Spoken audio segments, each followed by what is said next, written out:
Good evening and welcome to the Board of Education meeting being held on Tuesday, December 17th, 2024. We're calling the meeting to order at 5 p.m. If you can please call the roll. Mrs. Arvanites? Here. Mrs. Assif? Here. Mr. Collins? Here. Dr. Henry? Here. Mrs. Troutman? Here. Mrs. Caforio? Mrs. Hostler? 5 board members present, 2 absent. Can we have a motion to go into closed session? I move that the Board of Education move into closed session for the purposes of the appointment, employment, compensation, discipline, performance, or dismissal of specific employees of the public body or legal counsel for the public body, including hearing testimony on a complaint lodged against an employee of the public body or against legal counsel for the public body to determine its validity. 5 ILCS 122C1. Collective negotiating matters between the public body and its employees or their representatives, or deliberations concerning salary schedules for one or more classes of employees, 5 ILCS 122C2, the placement of individual students in special education programs and other matters related to individual students, 5 ILCS 122C10, discussion of minutes of meetings lawfully closed under the Open Meetings Act, whether for the purposes of approval by the body of the minutes or semi-annual review of the minutes as mandated by Section 2.06, 5 ILCS 122C21. Second.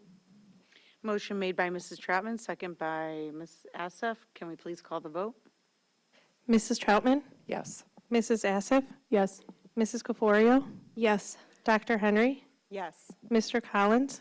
Yes. Mrs. Hostler? Yes. Mrs. Arvanites? Yes, 7 ayes, 0 nays, and now 0 absent. Motion passes. The board will move into closed session.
Welcome to the Board of Education meeting on Tuesday, December 17th, 2024. The board has been in closed session for items listed on this agenda since 5 p.m., and the board will be going back into closed session at the end of this open meeting. We have 6 board members present and 1 absent. She will be joining us soon. At this time, I ask that we stand for the Pledge of Allegiance. I pledge allegiance to the flag of the United States of America and to the republic for which it stands, one nation, under God, indivisible, with liberty and justice for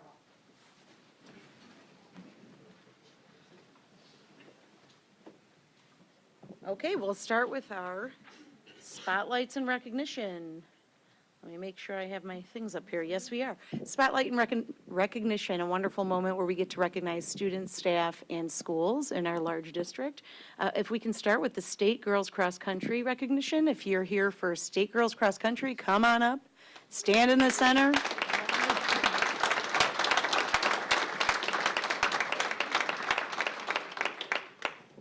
Come on, stand. Yep, you guys know the drill. Yeah, and have them face that way.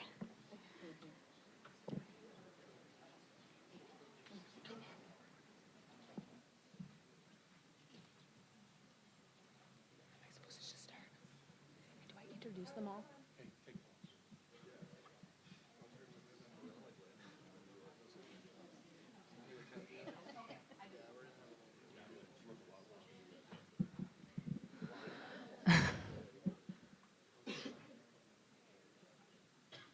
Beautiful, ladies. Thank you so much for honoring this team and this group of girls. The York program had another impressive season, 5th year in a row, bringing home some hardware, getting that 2nd place runner-up by 1 point. One of the closest races in IHSA history, and a tremendous performance by these girls. 7 of them are the alternates, and I'd like to introduce them.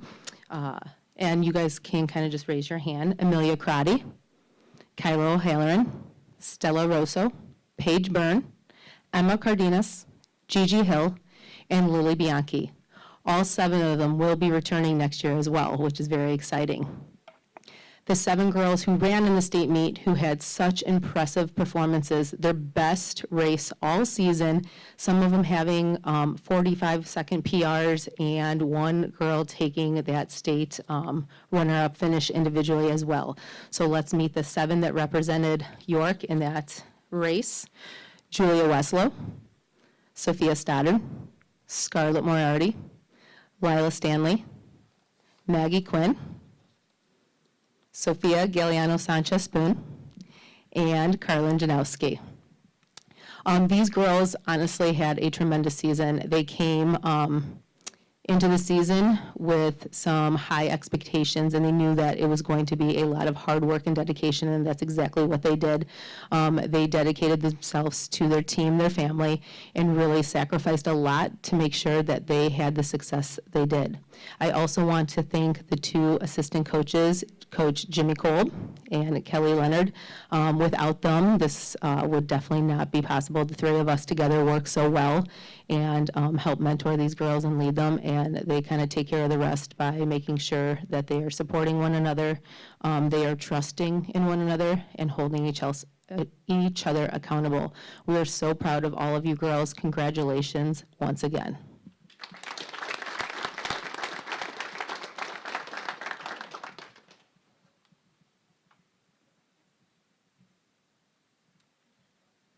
Hi, girls.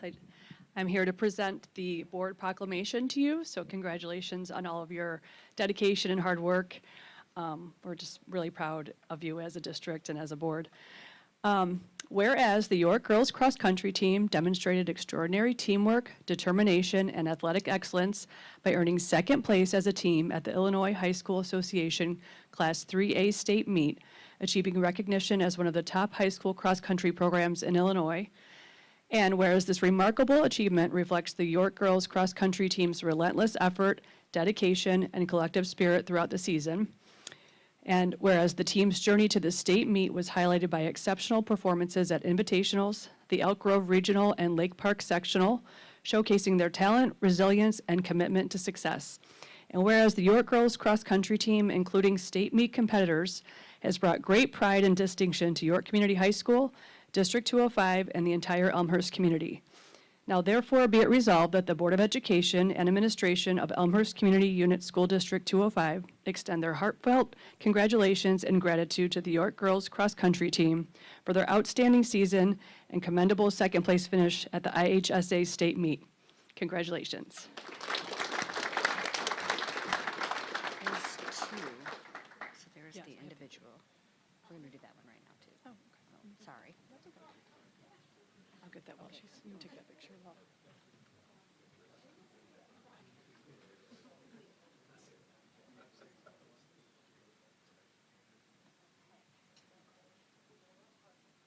Ready on three? 1, 2,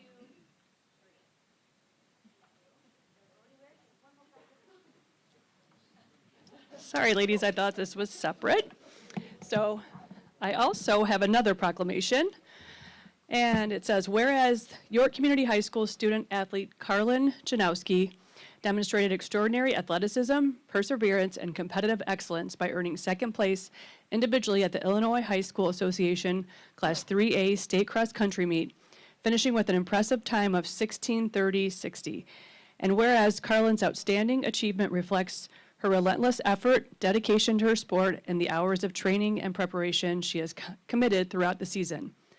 And whereas Carlin's journey to the state meet was marked by exceptional performances at invitationals, the Elk Grove Regional, and the Lake Park Sectional, where she consistently showcased her talent, resilience, and determination.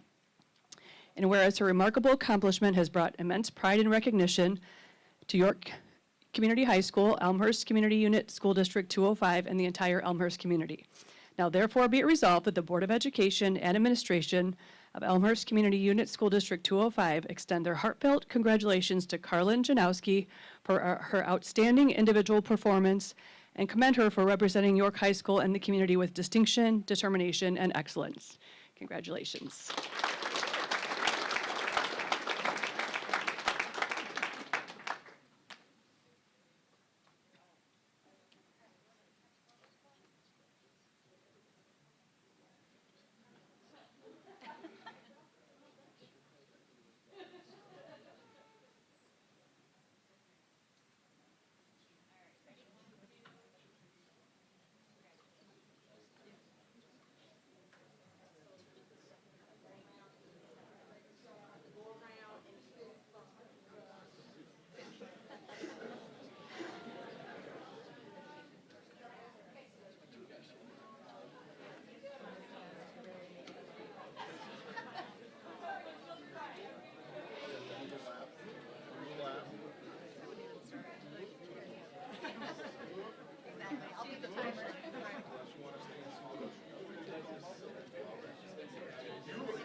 Okay, while they finish up, we will be transitioning to item B, which is our state football recognition.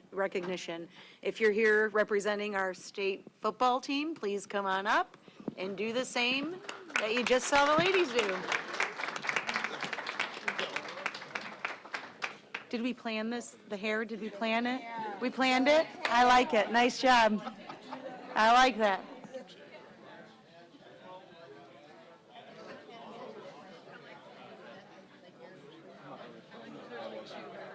No, it's not my style.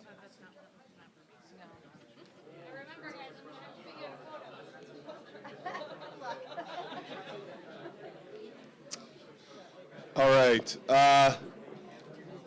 Thank you guys for having us today. It might seem like an extremely long time ago that this community kind of came around us to get our scoreboard up. But that was only 3-4 months ago, right? And now to be able to kind of celebrate the end of the season and give back to the community as much as we possibly can. It's great to be here. First time ever that we've qualified for state.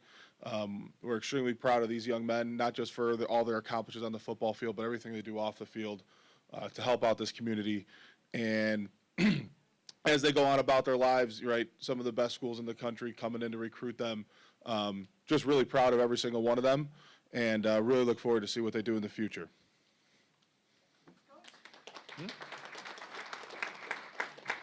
You guys all look like twins with your hair. I mean, except for you, Tyler. Yours is like white. Platinum. All right. Well, as you guys all know, I am passionate about football. This season was nothing short of extraordinary. And our community couldn't be more excited for this team, for York High School, and for the strong foundation of York sports that you continue to build upon. Every game, every play, and every challenge faced this season showcased the determination and the grit of this team. It's not just about the wins, although they were very fun to watch. It's about the unity and drive that defined who you guys were. The dedication of the players, the vision of the coaches, and the unwavering support from the community have all come together to create something truly special with your team and at York High School. You have inspired future generations of York Dukes and countless fans along the way. But beyond the stats, this season is a testament to what happens when a team believes in each other and fights for a common goal. So on behalf of the Board of Education, I get to read this proclamation. Whereas the York Community High School football team exhibited exceptional teamwork, perseverance, and athletic excellence by earning the distinction of IHSA Class 8A State Runners-Up, marking the highest placement in school history. Whereas this historic accomplishment is a testament to the players' relentless effort, dedication, and commitment to achieving excellence both on and off the field. Whereas the team's remarkable postseason journey included victories over highly competitive opponents Edwardsville High School, Oswego High School, Warren Township High School, and Naperville Central High School, demonstrating their talent, resilience, and unyielding determination. Whereas the York football team's achievements have brought immense pride and distinction to York Community High School, District 205, and the Elmhurst community. Whereas the team's historic run has inspired students, families, and fans, reflecting the enduring spirit and values of teamwork and perseverance. Now, therefore, be it resolved that the Board of Education and Administration of Elmhurst Community Unit School District 205 extend their heartfelt congratulations and deepest gratitude to the York football team, coaches, and support staff for their extraordinary season and commendable performance as IHSA Class 8A State Runners-Up. Congrats, guys.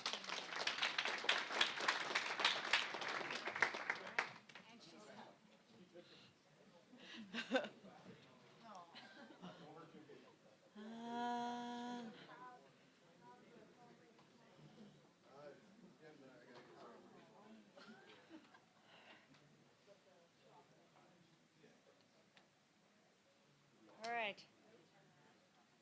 I'm gonna need a selfie stick in a minute. Right?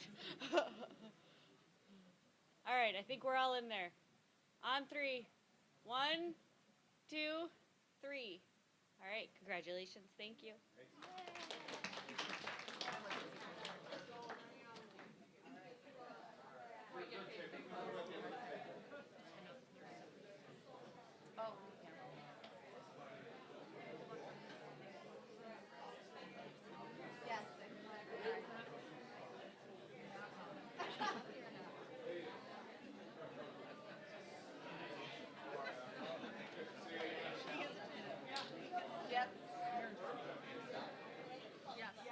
All right, guys.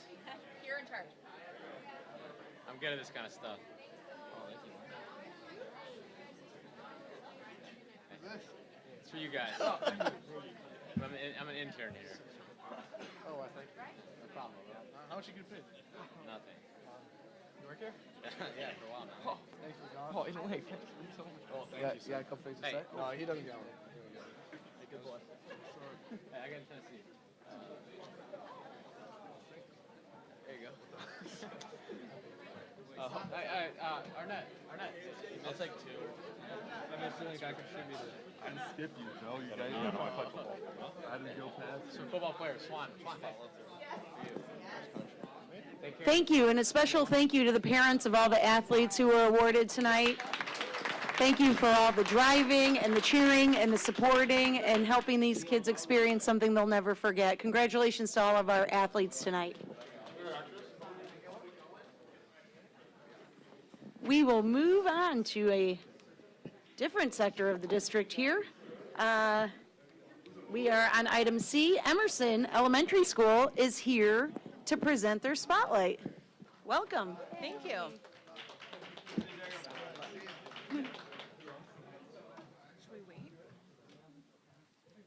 They're filing out. Would you like us to Another wait? 15 seconds, they Okay. might make it. Okay. Yeah, I know. The platinum wave. All right, I think it's safe. All right. Thank you. Well, good evening, everyone. Thank you for having us to share some of the amazing things happening at Emerson. My name is Shalene Delackery. I'm the principal of Emerson. And I'm Josh Murrah. I'm the assistant principal at Emerson. So as we think about the journey of excellence for students here in District 205, we are not only focused on the growth and achievement of their learning, but their experience of learning as well. Tonight, we are focusing on the educate portion of the journey and taking a look at students thinking critically and collaborating to problem solve, and how our professional learning as educators through instructional coaching has allowed us to elevate this journey for our students. So tonight we are excited to highlight and celebrate our students' growth and achievement in ELA and math. We have been strategic in utilizing PLC structures to support professional learning that allows us to differentiate support based on team needs. We're able to further differentiate support for teachers using instructional coaching, and we're going to talk a little bit more about that tonight. Last year, Emerson earned an exemplary rating from the Illinois State Board of Education, which places us in the top 10% of schools. We had significant growth in both English language arts and math, but a notable increase in achievement in English language arts. We attribute this significant growth in achievement to teachers increasing their expertise in implementing Tier 1 instruction. So Ms. Delackery, our instructional coach, and myself had the amazing opportunity to participate in coaching cycles provided by Wit and Wisdom representatives that provided job-embedded learning opportunities for us. We were able to utilize this learning to support our teachers in their continuing implementation of high-quality resources through PLC conversations grounded in examining student work, as well as our instructional coach replicating the coaching series with our grade level teams, as well as individual teachers. So here you'll see a summary of how Emerson's school improvement goal builds upon our district's instructional priority. So in that green box is the D205 math instructional priority, stating that our district focus is on executing instruction that meets demands of grade level standards.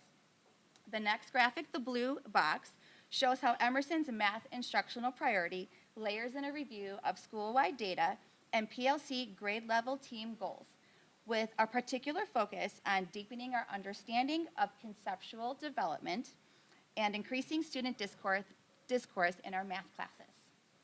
The orange portion displays how our instructional coaching allows our teachers the opportunity to partner with our coach to identify where they'd like to see their students in their classrooms improve and collaborate together on how to meet that goal. So now we're going to watch a video with our instructional coach, Carmela Troyer, on the instructional coaching process recently utilized with our first grade team, as well as one of our first grade teachers, Joanne Herman, on how her students' learning and achievement have improved this year because of that cycle.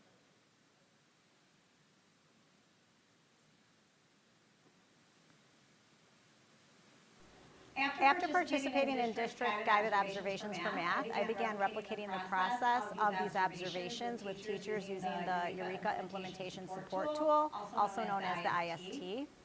The IST describes teacher practices that are essential to each component of a Eureka math lesson, as well as student expectations for each component. I have used the IST to engage in feedback conversations during coaching cycles, as well as to prompt goal setting and reflection with teachers. This year, I've begun collaborating with our first grade team at Emerson. We began by using the IST to help set a team goal for math. Then I did a guided observation of each first grade teacher individually and had a coaching conversation that provided targeted feedback using the indicators on the IST. The first grade team and I are currently in the process of engaging in peer observations using the IST. First, we review and observe a lesson as a team. Then we meet and have a reflective conversation using the indicators to identify areas of strength, as well as to discuss specific ways that we can push our practice in order to improve student outcomes. After participating in both individual and team coaching cycles, I have been releasing more responsibility to students by increasing their independence with the problem set. This has allowed my students to engage in productive struggle during math. And this is building their perseverance and helping them develop a deeper conceptual understanding of the math.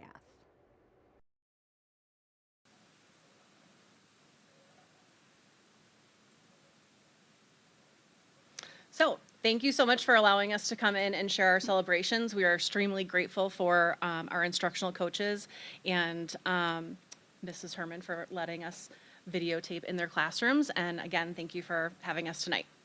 Thank you. And wait, before we transition, I'm just joking. I just want to say thank you. I think it was Kara, you were at the tour at Emerson with me, right? And I appreciate what you shared with us. I just want to talk about one compelling moment that I think really was exciting when we were at your school doing a little bit of a board tour, and that was the enthusiasm and the engagement of the kids. Watching the instruction, we were certainly there to see how this was being implemented with the instructional coach and the teacher, but seeing the student reaction to what was happening in the classroom and the instruction taking place, in that engagement and interaction, the focus that they had was really fun to see. So just wanted to mention that from the student perspective. Thank you for all your hard work with this. You're welcome. And we will now move on to Bryan Middle School. Okay. Hello, my name is Jackie DeCipio, and I've had the privilege of serving the Bryan community for the past 10 years. And I am excited to share the work that is happening at Bryan in our work in educating, engaging, and empowering our students.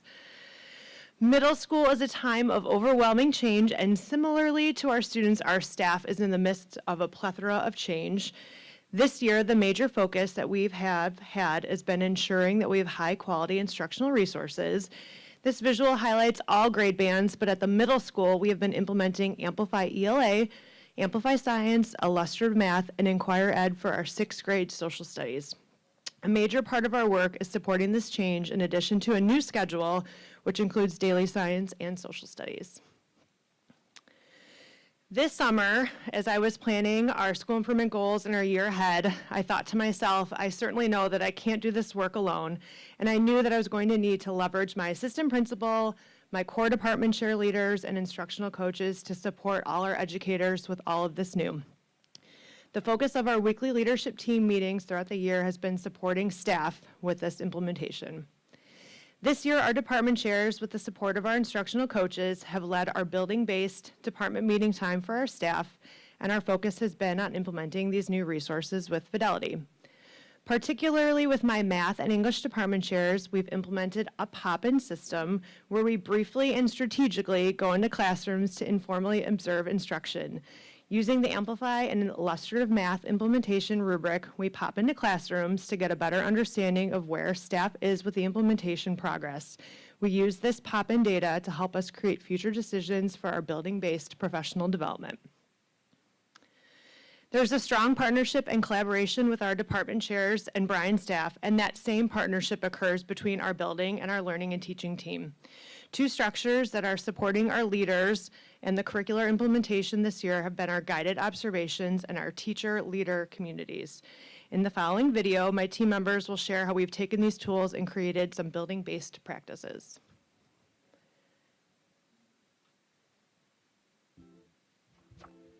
This year, middle schools are implementing a new schedule where it gives both social studies as well as science daily instruction, and I think kids and teachers are really genuinely excited about that. Social studies is also implementing our first year of Inquire Ed, which is an investigative, inquiry-based social studies program. In science this year, we are using the progress builds that are built into our curriculum to look for opportunities and develop new assessments.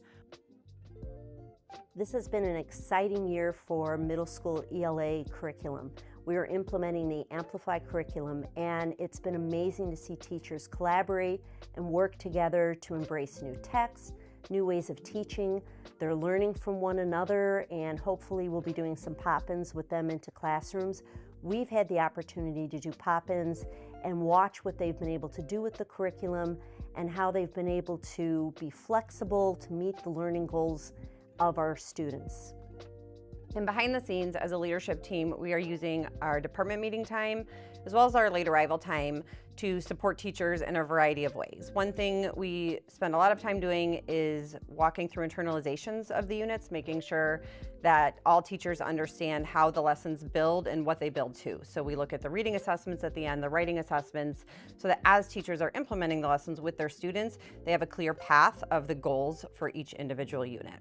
Another thing that we're doing is supporting teachers in different ways to focus on the teacher actions and the student actions that compose the learn implementation phase, which is our year one goal set by the district for teachers and students. It involves a lot of just getting to know the curriculum for teachers, making sure that we understand it well enough to teach it the way that it's been designed.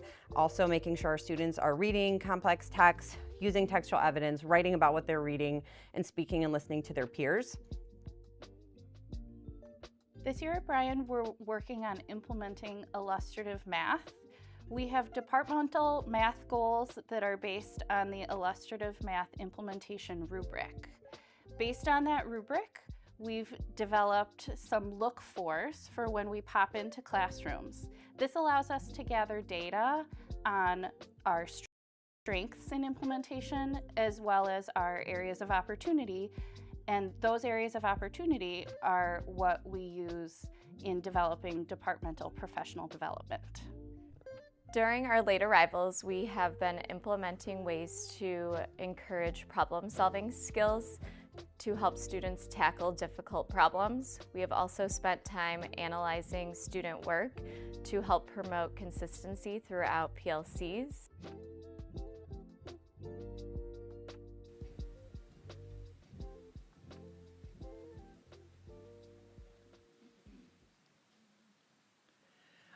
All of this work is in service of students, and some of the most exciting reflections are how it is impacting the student experience. I just wanted to share this quote from one of our 7th grade ELA teachers at Bryan.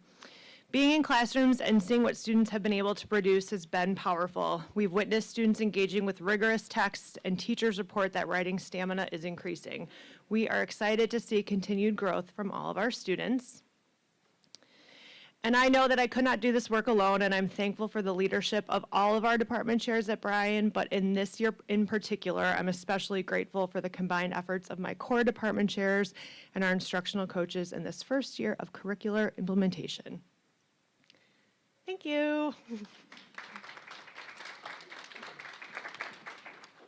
Thanks so much. Definitely a big lift, moving into full year courses for 2 academic subject areas. And it's not easy, but we also thank you and your team and the other middle school leaders for taking that on and helping kids, do what's best for kids.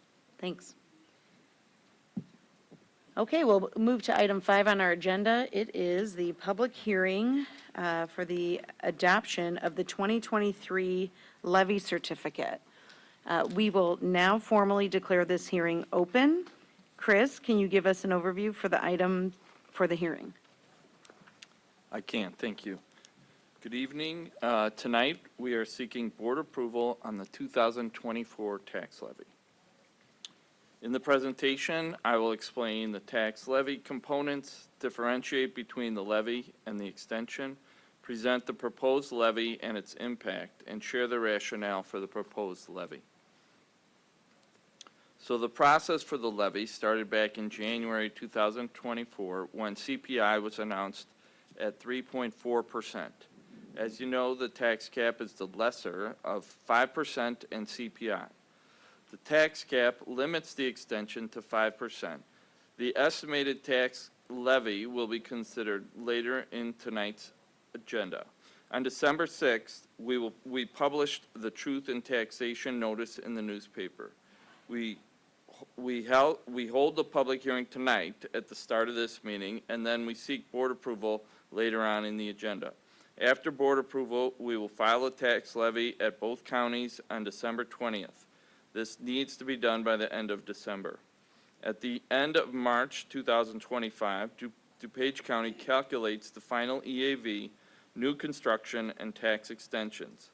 As you know, the property taxes for the 2024 tax levy are collected in calendar year 2025, the first half in June and the second half in September.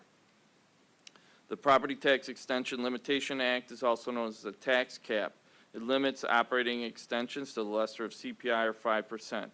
As I stated, CPI for calendar year 23 was 3.4%, so the tax cap is 3.4 for this levy. This chart shows that the first 10-year period of the tax cap in blue, CPI averaged 2.52%. The second 10-year in green, CPI averaged 2.49%. The most recent 12 years in purple includes the lowest CPIs. The tax cap averages 2.33%, even with the 5% caps in 22 and 23. If we did it over the last 10 years, including the 5% caps in 22 and 23, the average is 2.47. This slide just shows that the 2024 tax levy is collected in June and September, and therefore it equates to budget year 25-26. So now determining the 24 tax levy. What we do know is the tax cap is 3.4%, but we don't know two factors. Overall EAV, but this really only impacts the tax rate, currently estimated to increase 4.6%. The more critical unknown factor is new construction EAV. This is critical because it is exempt from the tax cap. We use a rough estimate of new construction EAV at $40 million. This is based on past new construction amounts. Residential has averaged about $30 million, and commercial industrial has averaged about $10 million. We want to make sure we understand the tax levy terminology. The levy is the Board of Education's request to the county for property taxes. The extension is what the county ends up actually putting on the tax bills. And no matter what Elmhurst District 205 levies, the county will only extend the increase allowable under the tax cap. The next chart illustrates this point. The top blue line is the levy or the request. The bottom purple line is the CPI. The middle orange line is the actual extension that ends up on the tax bills. The reason the levy or blue line is always high is because new construction EAV is unknown at the time of the levy. If we knew what the new construction was at the time of the levy, then we could levy right at the orange line. But since it's an unknown factor, we levy more than anticipated. In this slide, we have the 23 extension in the left columns, the 24 levy in the middle column, and the estimated extension in the right column. The 24 levy here in the middle column, we know that the capped operating funds have a cap of 3.4%. So above that 3.4 is for the new construction. So the levy is a 5.2% request, which includes the cap of 3.4, plus 1.8% is for the inflated new construction, 60 million, but will likely be more like the estimated columns on the right at the estimated new construction of 40 million. As far as the bond and interest, we have a levy with a 2.43% increase at 15,809,124, with the 1% loss in costs added on, and results in bond and interest extension of 15,967 216. This was the scheduled amount from the referendum. Last year of the 23 taxes, the original extension was $16,075,981, and then the district abated $633,825. An abatement discussion is scheduled for January. So the overall 2024 levy includes $142,676,000 for the operating cap funds and $15,809,124 for the bond and interest, for a total levy of $158,485,124. On a $500,000 house with no new construction, only existing property, on average, the District 205 portion of the bill would increase by 3.41 or $245.39. The operating portion makes up 89.8% of the levy and is 3.4% increase. And the bond and interest portion makes up 10.2% of the levy and is 3.46. Our operating revenues, we know that the corporate personal property replacement taxes were inflated due to the COVID and have decreased significantly over 2 years, for 2 years in a row. Interest income is decreasing due to rate reductions. And so what we are expecting from the state aid moving forward for Elmhurst 205 is very flat. And the state formula basically requires any future revenue growth will have to be local funds. Federal revenues are down due to the end of ESSER. And Elmhurst 205 has the lowest tax rate compared to all of our comparable local unit school districts. This pie chart illustrates our current mix of revenues. Local funds are 84% from property taxes and 7% from student fees, such as lunch and textbook fees and interest income. State funding includes 4% from evidence-based funding and 2% from other state grants, and the federal revenues make up 3%. And here's a chart illustrating the property tax rates, which compare Elmhurst 205 to our comparable unit districts. Elmhurst 205 has the lowest tax rate when compared to other unit district comparables. As far as the operating expenditures and transfers, school districts are impacted by inflation.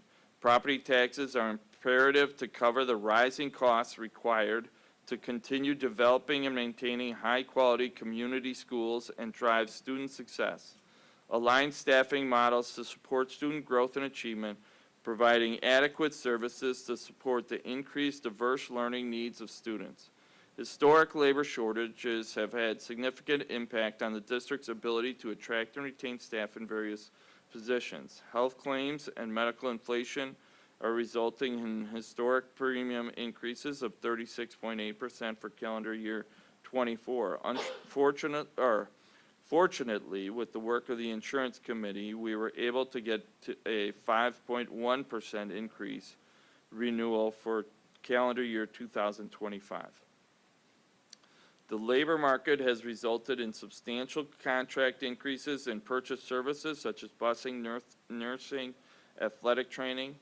District 205 has aligned curriculum resources utilized at the elementary, middle, and high schools to maximize student success.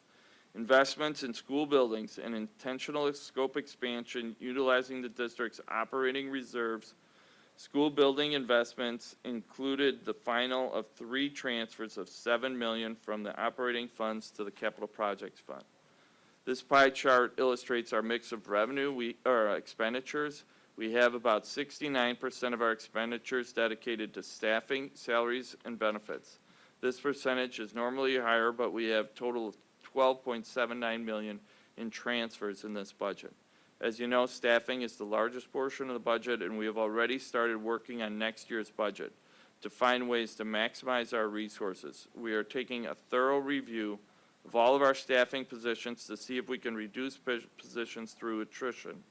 And we are auditing all of our department budgets to find ways to tighten the belt for the 25-26 budget. So here we have a chart of the financial projections. And on the revenue side, we've had some larger increases the last few years. Unfortunately, the revenue increases will be smaller moving forward. On the expenditure side, we are largely driven by staffing and salary increases along with benefit increases. However, we will be reviewing every line item to make sure we leave no stone unturned in the budget process for 25-26. As far as enrollment and enrollment projections, overall enrollment went down from 8,267 last year to this year, 8,208 this year, which is down by 59 students. We project overall enrollment to go up by 53 students next year to 8,261. The K-5 level increased by 49 students this year and is fueled by very large classes at 3rd, 4th, and 5th grade sections. Kindergarten is very difficult to project and went down this year by 21 students. District 205 will need to consider a demographic study in the future. This study would be particularly helpful to project kindergarten. The middle school enrollment is projected to go down next year by only 21 students and continue with stable, very small increases. Middle schools have a large 8th grade section this year. York went down 82 students this year to 2,555. This is the low point, or a valley for York.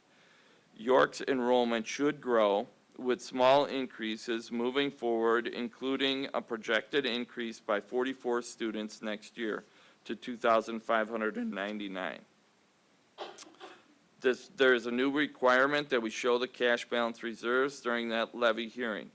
The Illinois State Board of Ed developed a form with the numbers coming straight out of the audited annual financial report. This amount needs to be less than 2.5 times the average of the last 3 years. Since District 205 doesn't have a large accumulation of reserves, this law is not a concern.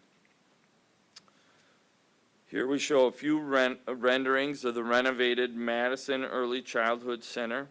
Elmhurst School District 205 consistently delivers a high return on investment while maintaining the lowest tax rate and providing all students with robust, high-quality programming and enhanced learning experiences, including significant investments in facilities, safe, modern learning environments, modernized technology infrastructure, evidence-based curriculum aligned with robust professional development, high-quality education for all students, newly designed middle school schedule, bilingual education, emphasis on investments that directly benefit students and improve their learning, offer a wide range of secondary elective courses, the 2024 National Blue Ribbon School of Excellence, Gold Circle Award of Excellence in Preschool and Teaching and Learning.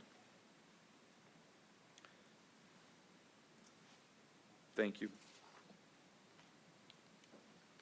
Thank you, Chris. Are there any public comments related specifically to the public hearing for the 2023 levy certificate? Okay, seeing none, we now declare this hearing closed. We will move on to regular public comments. The public comment section of the board meeting provides an opportunity for community members to share information and perspectives with the Board of Education. While the board does not respond during public comments, we are listening and thoughtfully considering the messages being shared. Each of us have high expectations for our community and ask that public comments are respectful and do not mention any individuals by name.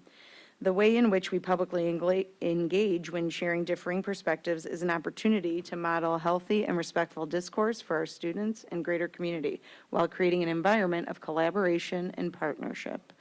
There will be up to 30 minutes allocated for public comments, with up to 3 minutes per public comment speaker concerning items on this agenda. Board Secretary will give you a reminder when you have 30 seconds left. Let's begin with our first speaker. Tom Chavez.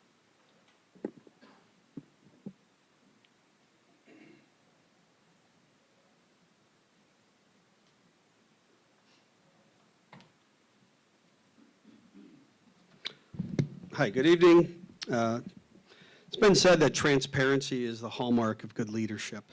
Elmhurst is a great community. We set expectations very high for our foundational educational institutions, especially for our public school system. People understand that things don't always go as planned, and that sometimes, as hard as you try, you fail to meet expectations. When you miss the mark, it's easier to garner support from parents in the community if they know you're bending over backwards to be honest and forthright with them. Fortunately, district leadership and the Board of Education has a problem with that. And a couple things. This is the newsletter that I got in the mail earlier in the month. And it seems like this piece is more not to inform the community as it is to deceive them. So a couple of items. One is the Certificate of Excellence that the district received, and I was curious to know how a district that is on Credit Watch is able to get a Certificate of Excellence for finance.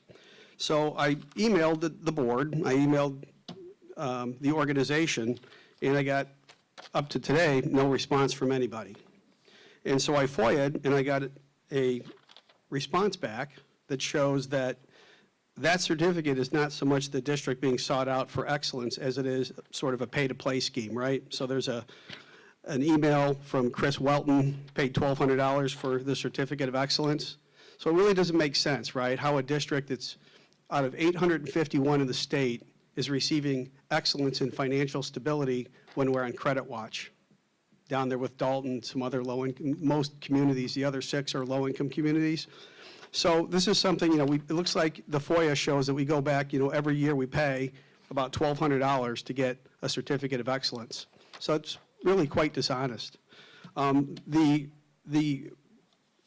marketing piece from the district also does a lot to highlight what's going on in the lower grades, but it really does a lot to hide or mislead people on what's going on at York. And, the bottom line is York is at 50% proficiency in math and reading. And we talk about it as the first line in the program is that they're meeting expectations according to ISB.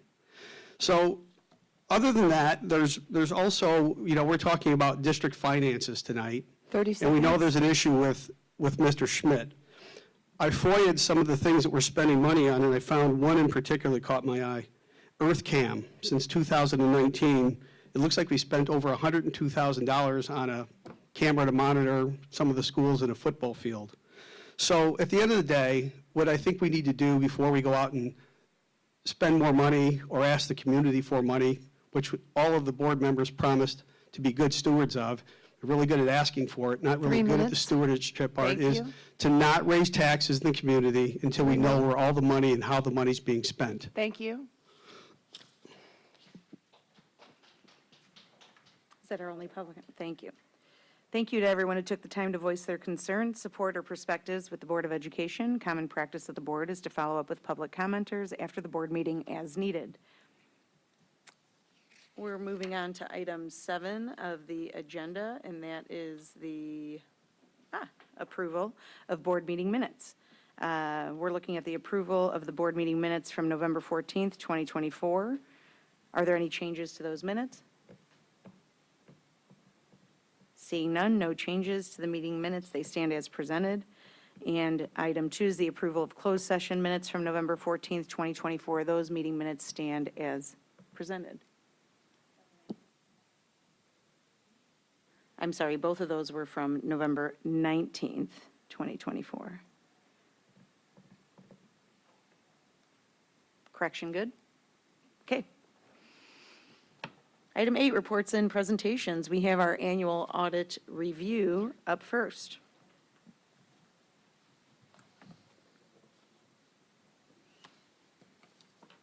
We have Scott Denser from Whipley here for the audit presentation. Great, yeah, thanks for having me. My name is Scott Denser. I'm a partner at Whipley, practicing in the governmental audit assurance area. So thanks for having me. I have a quick overview. I just want to start off with on the objective and sort of the process of the audit and how we go through it. And basically the objective of any financial statement audit is to determine whether the financial statements are fairly presented and materially correct, and also provide an opinion on those statements. So that's basically what we are contracted to do. So materially correct and fairly presented on the appropriate basis.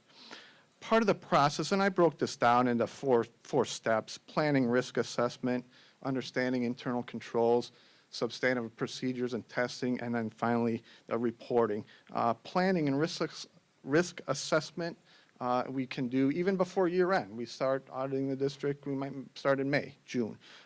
Planning would be just gain an understanding of the entity of the district as a whole, any new regulatory requirements. Risk assessment would be based on our understanding of school districts where we think potentially riskier areas are. And I sort of highlight those and maybe focus on those a little bit more. Part two of the process is understanding internal controls. This is just sort of, we have to document as part of our audit how internal controls are working and how processes work, how bills get paid, how funds are deposited, money's collected. Just focus on how the transactions run through the district. And we gain an understanding to sort of tailor our procedures based on what controls are in place. Part three is where we spend most of our time. It's the substantive procedures and testing. And this would be, depending on the audit area we're in, this could be different things that we do. If we're looking at cash, we can do confirmation with banks, direct confirmation.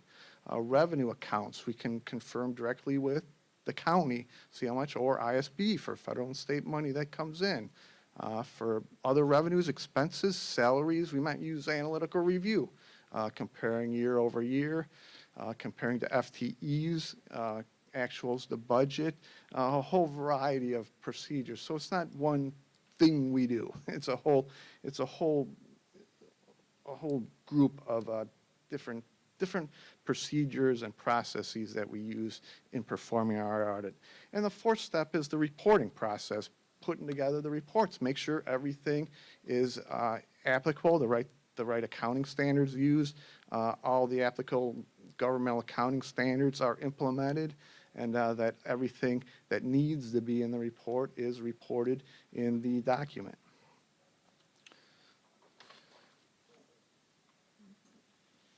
The district in the past years, and this year also, has gone out of the way to put together the annual comprehensive financial report. This is above and beyond the minimum requirement that the district has to do to satisfy the regulatory bodies. This is the gold standard in governmental financial reporting. It includes not only just the basic financial statements, but also an introductory section with a transmittal letter, org charts. It includes a comprehensive statistical section with a lot of 10-year data schedules. And so so the district goes above and beyond to put all this information together in the ACFR report. There are a lot of standards, a lot of regulatory standards on what needs to go in there and how it's reported. As part of that, or because the district puts the ACFR together, they have decided to submit the report to the Association of School Business Officials. This is an industry group or association that provides support, education, training for CFOs or CSBOs of school districts. And they have a group that takes the report and goes through it with a checklist, a 40-page checklist that you can get off their website, and they check to the report that it contains all the necessary information that an ACFR should contain. It does not assess any kind of fiscal or budgetary performance. That's not the idea. It also doesn't assess our audit efficiency, for that matter. They don't have access to our audit work papers. There's different processes for that. So it's just a reporting award that all the applicable information that is supposed to be in the ACFR report is in the report, and it meets the criteria for the award, for the reporting award. Next slide is just a snippet of the audit opinion. We issued an unmodified, or otherwise known as a clean opinion, on the financial statements, on the basic financial statements. We believe that these statements present fairly in all material respects the respective financial position of the governmental activities, each major fund, and the aggregate remaining fund information of the district in accordance with accounting principles generally accepted in the United States of America, or GAAP. So what we're issuing an opinion on is the basic financial statement. So basically, pages 14 through 60 of this report. This report is over 120 pages, but we're not issuing an opinion, an audit opinion on all those pages. We issue the statistical information, and a lot of the introductory information is unaudited information. The combining individual fund statements, we give it in relation to opinion on. We don't, for instance, we don't audit the tax rates from the county, that kind of stuff. So there is sometimes some misunderstanding of what the audit covers. So it is, if you read the rest of the opinion, every page in the report should be covered by some kind of opinion or disclaimer.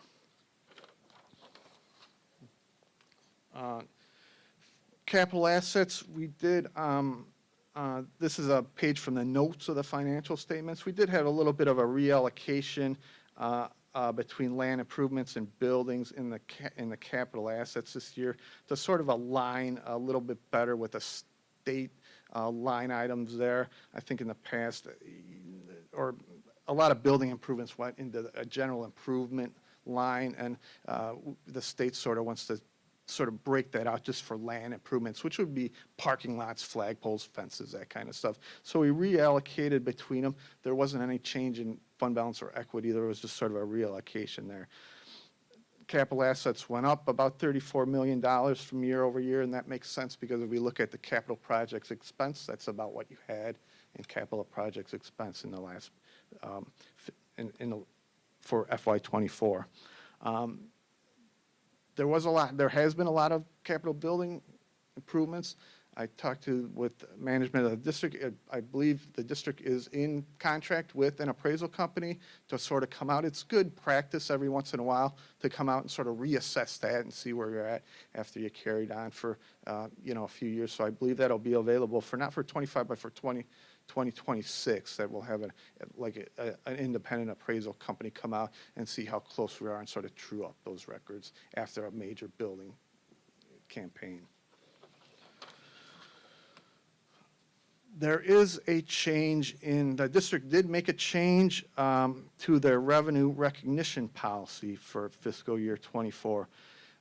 In prior years, the district was sort of unique in how they recognized revenue. And under governmental accounting standards, school districts have a lot of latitude on how they report property tax revenues when they recognize it, as long as it's disclosed. In prior years, the district has taken the position or reported that the early taxes that are collected, the ones in May and June that you collect, were actually going to be deferred until the next year. So they were showed as a deferred revenue, a liability on the balance sheet instead of income. That is not a lot of districts in Illinois do that. So the district made the change to report the revenue that comes in May and June in the year it is collected. And then whatever's left over, the second half is shown as a receivable, and the deferral amount, the same amount moving forward. So that constant, and this sort of brings in line with the majority of how the majority of school districts in Illinois report their property tax revenues. This resulted in a restating of fund balances from the beginning of the year. They increased. We'll see that in a slide or two.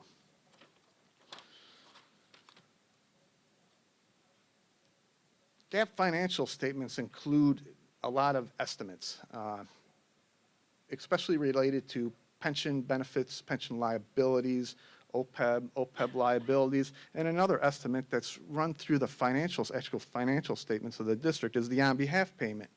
This payment represents the amount that the state of Illinois pays TRS, the pension fund, directly to cover the cost or the pension expense of the district's certified staff. For fiscal year '24, in the fund financial statements, we calculated that amount to about $38 million. That amount is based on an estimate of credible earnings divided by total credible earnings multiplied by what the state claims they paid into the system. So we sort of calculate that amount out. So that's run through revenues and also expenditures. We need to book that. We can't ignore it. So that sort of grosses up. Doesn't affect net income, but per governmental auditing standards, we have to book that. For people that are interested, there's a lot more information, some detailed 10-year schedules on pages 61 through 72 of the ACFR that shows the funding and the ratios for TRS, IMRF, and also the other post-employment benefits. Next slide shows just a snapshot of the income statement for the general fund, which includes the major operating funds of the district, education, O&M. And the district had, before other financing sources and uses, the district had about $7.8 million surplus. So that is, good. I think that's expenses seem to be kept under control, especially these last couple of years where inflation has been a big issue for a lot of districts.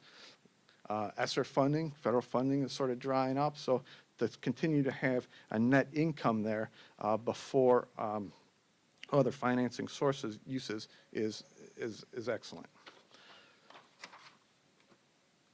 Next slide shows the effect of the interfund transfers, and these are coming out of the general fund, ed, and O&M accounts.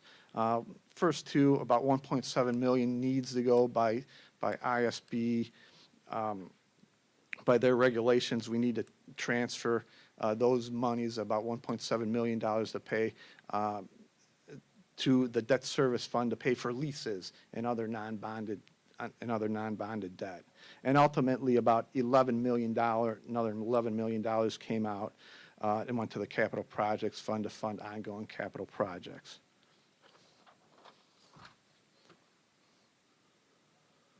This is the bottom. This next slide would be the bottom of the income statement that's shown after the transfers out.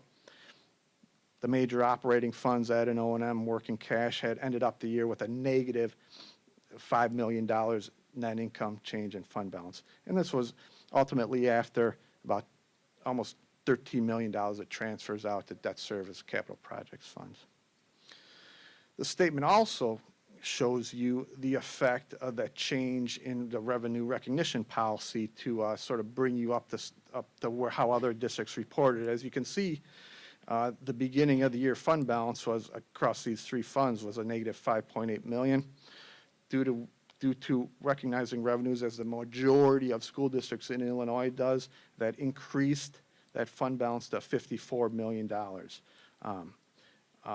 and then ultimately the end of year fund balance was about $49.5 million.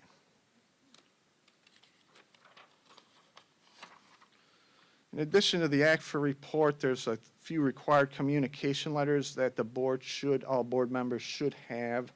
I want to focus on the first one. That basically talks about internal controls and how they are handled in a financial statement audit.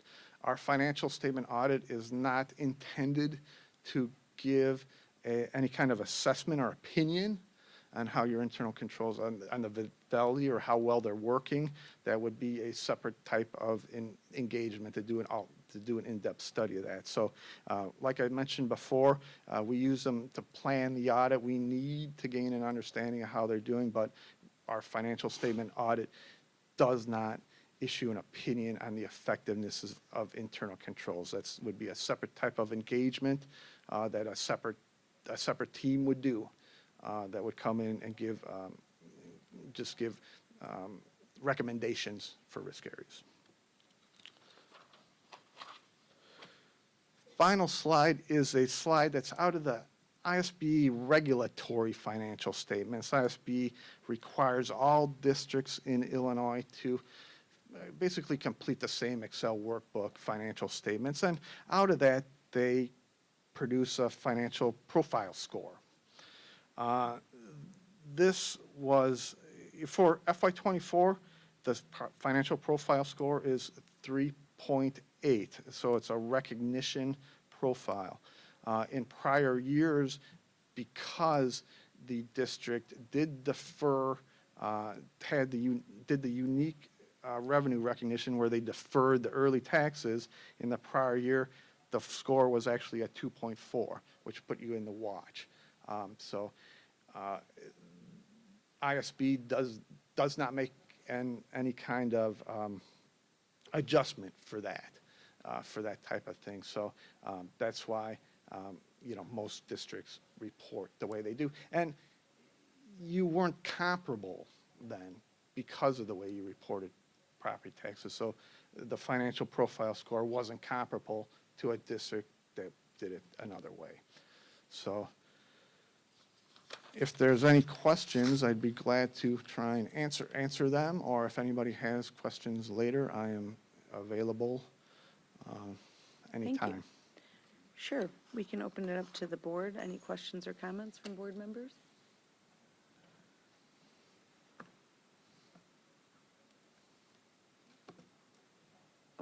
Okay, I just wanted to highlight, I think what I'm gathering from you, especially since we had a recent public comment just, I don't know, about 15 minutes ago about this, I just wanted to reiterate what I'm gathering you're presenting us with tonight when it comes to our status of, or our designation with the ISBE. That was your last slide. Can we go back to that really quick? Great.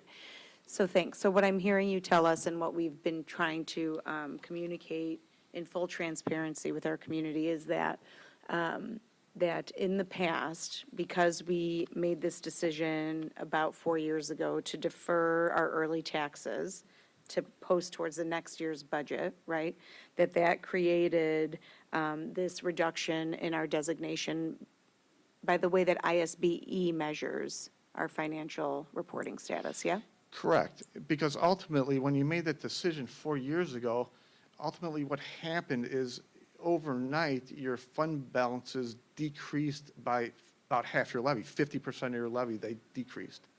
Okay, so it looked like we had a lot less. Exactly. Well, your fund balance does decrease. Our fund balance was represented at a lower rate. Yeah, correct. And the first ratio on the financial report score is fund balance to revenue ratio.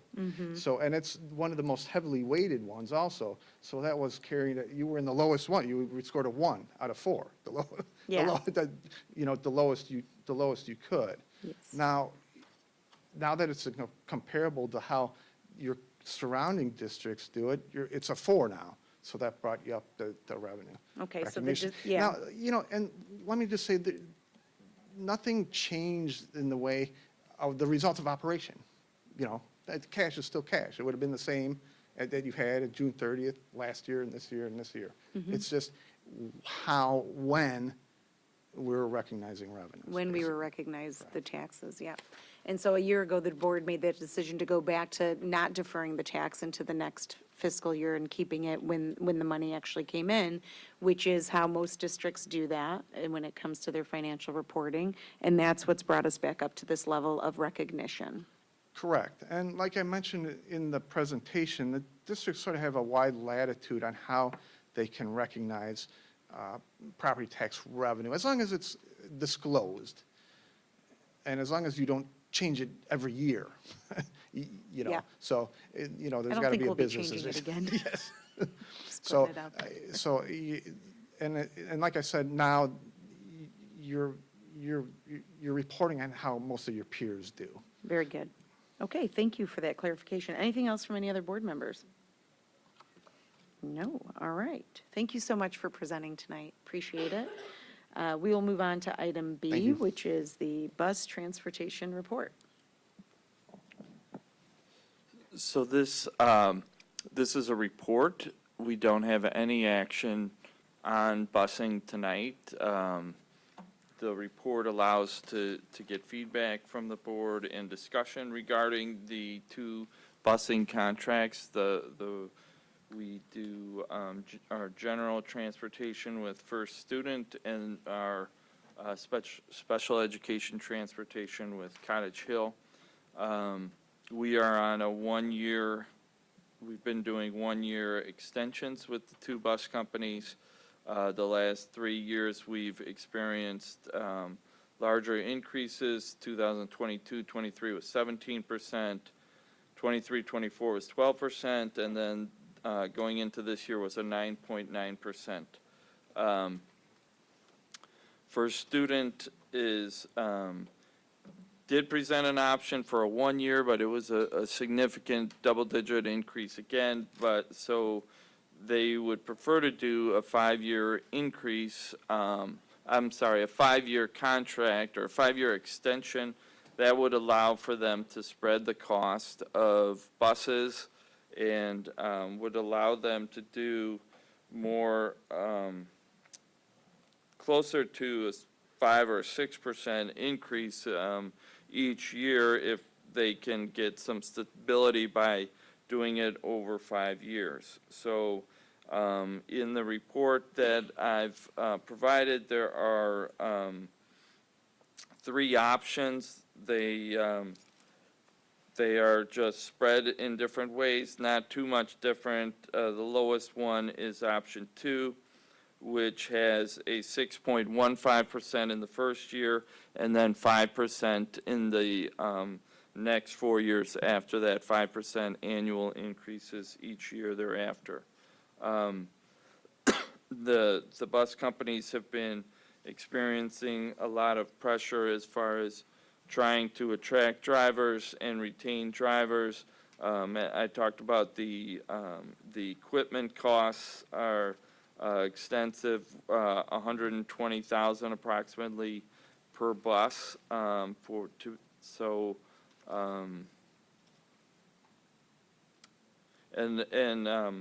Cottage Hill was able to match the same options and provide the same options, so we have the same proposal as far as increases from both companies. Board members, questions, comments?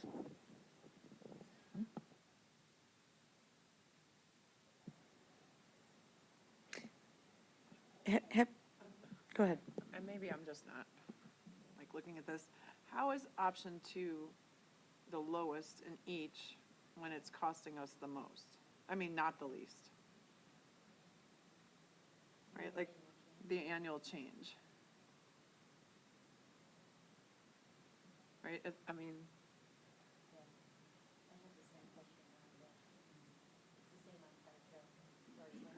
It's the same on Cottage Hill So and the First annual Student. change in option 3 is the least, but option 2 over the 5 years is the least?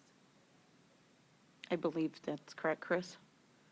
Well, it's the way the increases go. So the option 3 has a 6.5 in the first year, and then it goes to 5.5, 5, 4.5, and 4. And then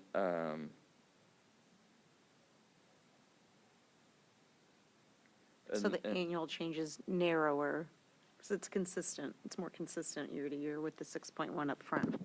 Right. Yeah, Chris, can we put the memo up on the screen so that people can see the projections? I do have another question about, in the past, have we entered into multiple year contracts with our bus service companies? Well, it hasn't been for, so back in 2015-16, we had a 3-year contract that was then extended for 2 additional years. It was extended for, I'm sorry? 2 additional years after the 3 years. So it was essentially a 5-year deal back in 2015-16. So about 2021, we started single-year contracts? Yes. And the rate of increase year over year in the last 2 years has been double-digit in this expense line item? It was 17%, 12%, 9.9% the last 3 years. I'm sorry, Courtney, did that clarify your question? How has service been?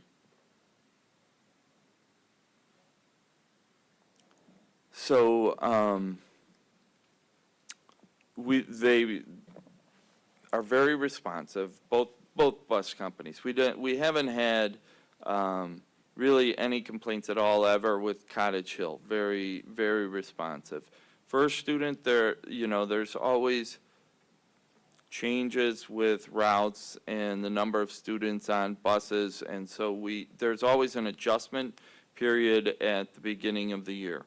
We've had a few problems at Sandburg this year with some of the routes. So over the summer, the plan is for them to redo the middle school routes, all 3 of them, start them all over again and make them the most efficient possible. So they're going to do that over the summer this year. It's not something that you want to do often. A lot of times those same routes have been going on for many years. There's older siblings, that sort of thing, so everyone is kind of familiar with those routes. So it's kind of something that you want to get ahead of and communicate when you do a big change like that. So at Sandburg, we are going to redraw the routes this summer to make them as efficient as possible. That's great to hear, and I'd hope that we're balancing not just efficiency, which is of course important, but the number of minutes students are on the bus, if they take the bus to and from school, and that there's an equitable share of the number of minutes each kid, whether you're the first stop or the last stop. I've just heard that from feedback from community members about the length for certain kids, the length of time, that certain kids have a short time on the bus and others have a longer time on the bus, and to create a more narrow kind of consistency there for all would be appreciated. Say that again? Yeah, go ahead.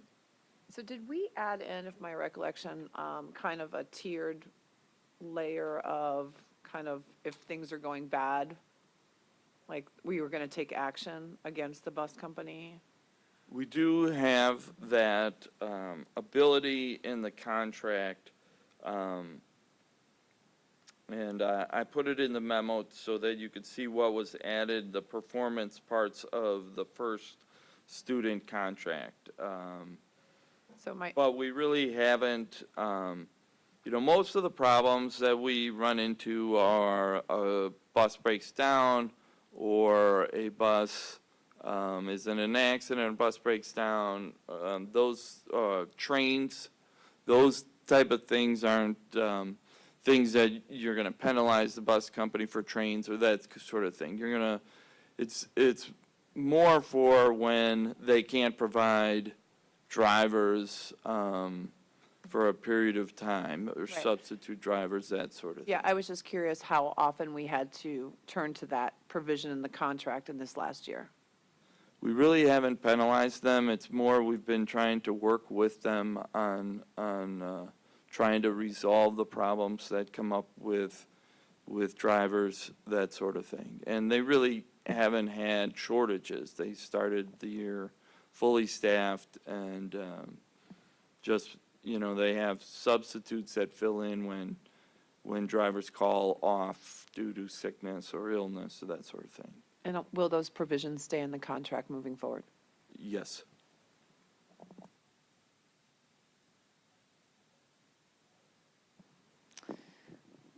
Chris, is there a way an easy way that if families are having issues with busing, or if something does happen that might fall under one of these provisions in the contract, that they can get that information to the right person at the district so that we know about those things as they happen?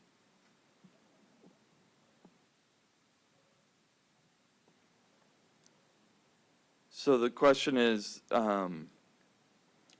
the parent feedback. Yes, I mean, the parent feedback goes to the school, and then I usually work with the schools at that point. Okay, so if any issues arise, that would be the best plan of action for parents to contact their school, Yes. and that information will get to you then? Yes. Okay, thank you. Anything else? Kara?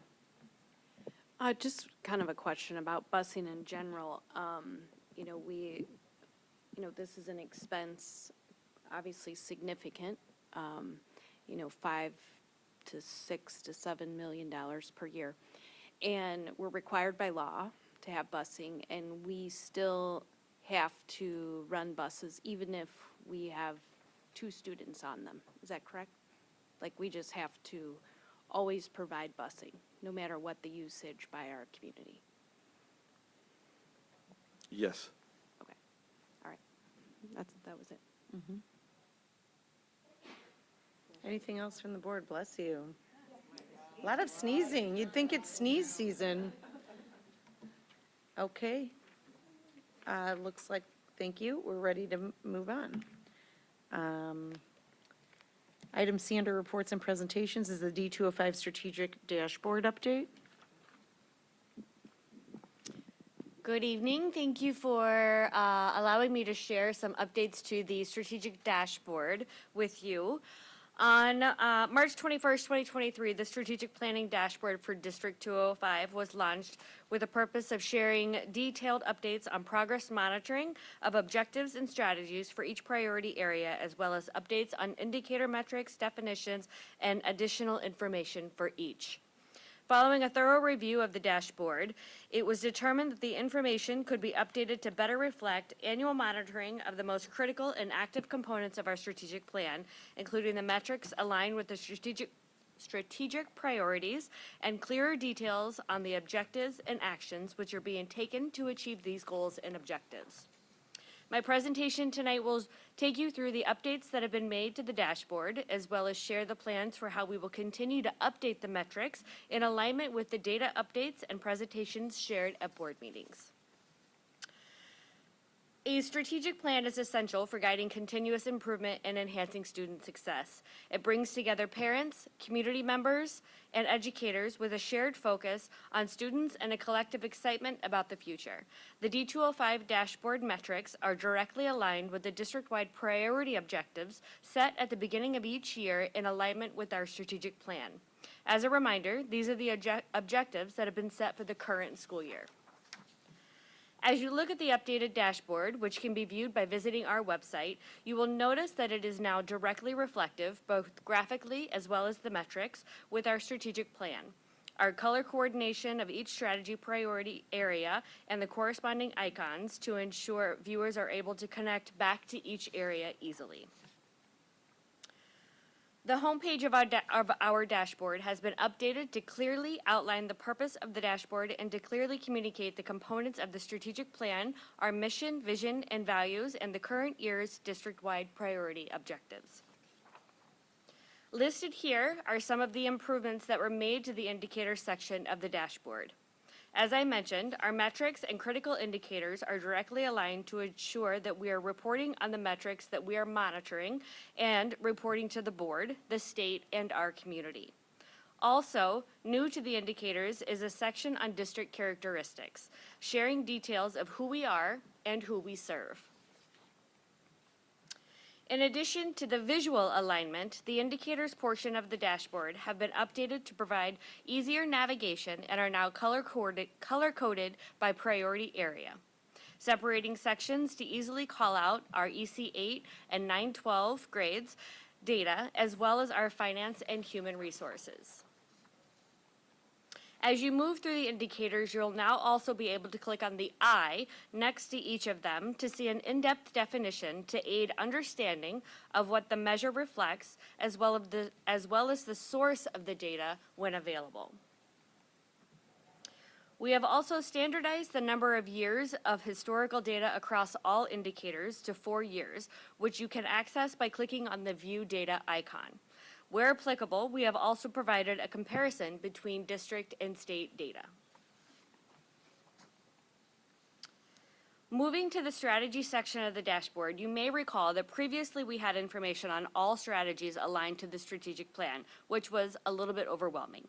We have now narrowed the content to focus on the priority objectives for the current school year and have aligned them to individual goals for district staff in the current year.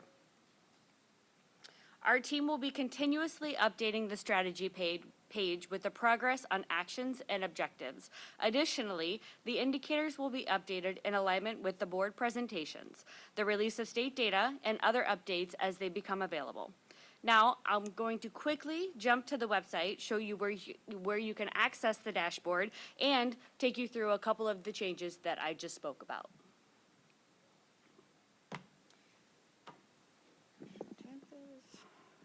So from the home page of the dashboard, if you scroll down to the icons underneath the video, you'll see strategic plan. Once you click on that, it opens that up to the strategic plan page, and you can click on strategic planning dashboard to the right.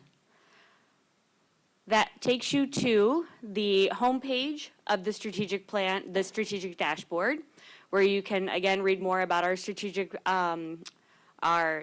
plan, as well as our strategic priorities and the current year's district-wide priority objectives. And then from there, you can move to the indicators, where, as I spoke about, we have added the district characteristics section on the website and broke out the sections to color coordinate both the icons and the colors to each of the items in our strategic plan, and separated them for EC through 8, as well as our high school data, and then separated learning environment area, financial operational effectiveness for finances, and human resources and safety, and then finally, and I believe most important, community outreach and engagement, obviously not most important. So in one of these areas, I'll click on, so as I spoke, you can click on the I, and it'll tell you a little bit more about that individual indicator, and at the bottom, it'll show you where the data is actually coming from, and we've even linked in the information to that report from where the data is coming from. And then additionally, you can click on the view data that I spoke about, and that will take you to the data that we have as far back as we can to share the information on that item. And again, looking at the strategy section of the dashboard,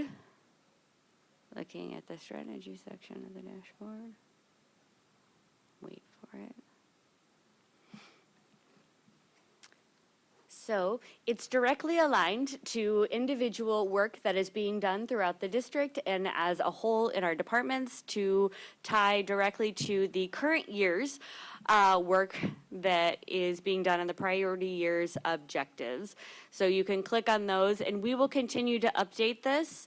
Obviously, each of these were on there, and with the next data update and presentation to the board, we will update each of the different strategies underneath the objectives for the year.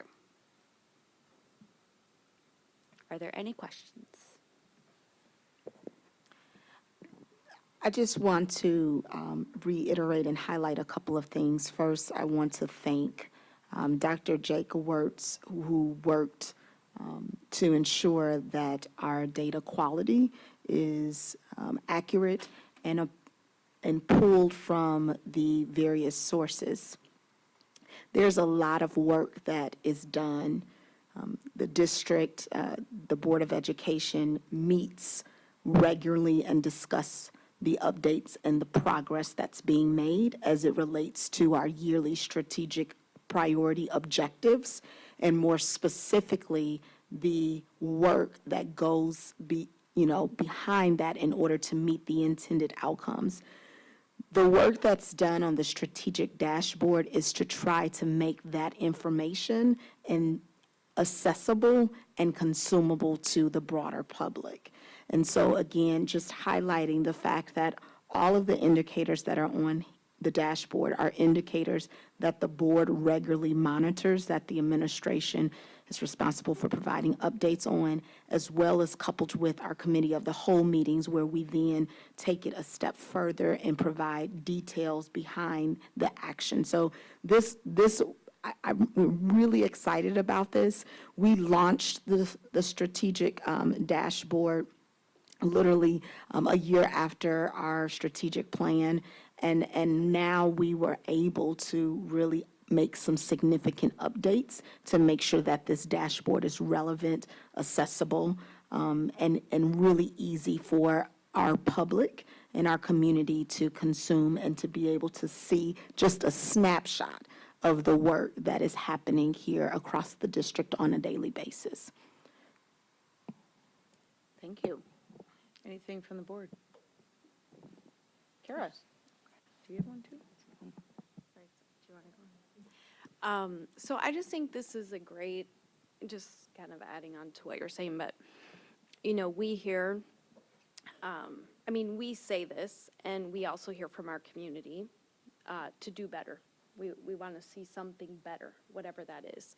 And I think when you look at these, when you look at the strategy piece that you had up there, Tanya, with all the little, yes, that I can hardly read because there's so many. That's, you know, we sit here and we talk about all of these components at different times throughout the year, you know, and, you know, I think of board work as it's a lot of gears that are turning, and you're trying to get all the gears to all go at this, be the most functional, you know, and all go at the same time so that they create the best product.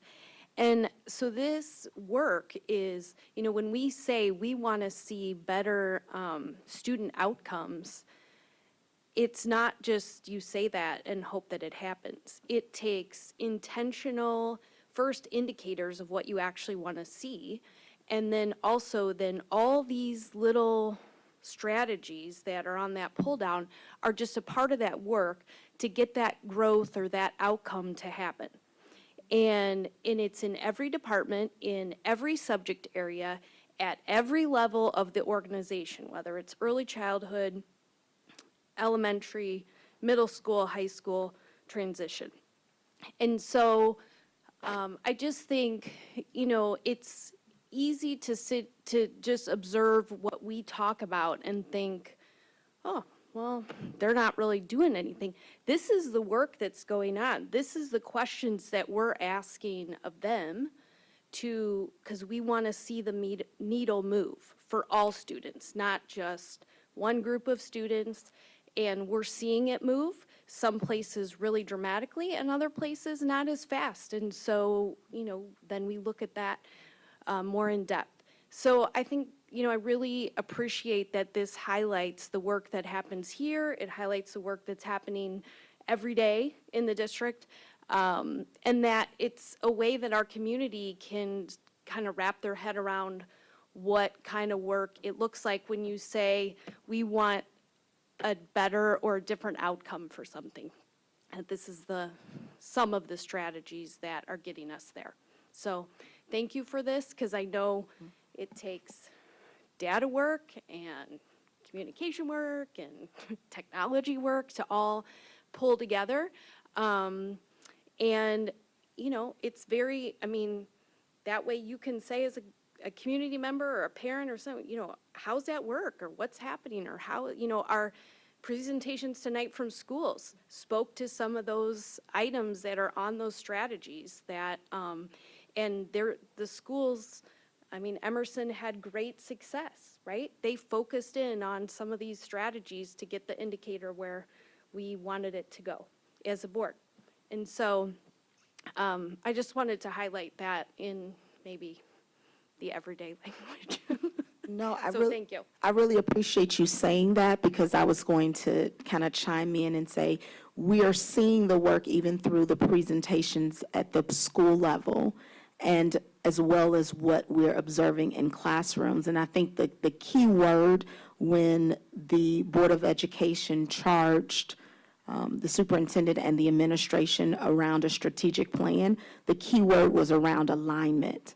Like, how do we best align the work, the practice, the intended outcome that we're looking for, to be able to assess our return on investment? We have to identify it, we have to set goals around it, and then we have to put best practice aligned to research into play. And I think that, you know, your identification that we oftentimes talk about this work in segments, and I think sometimes it might be difficult to try to connect all of the dots to be able to see how the intentionality of the work is moving towards an intended outcome.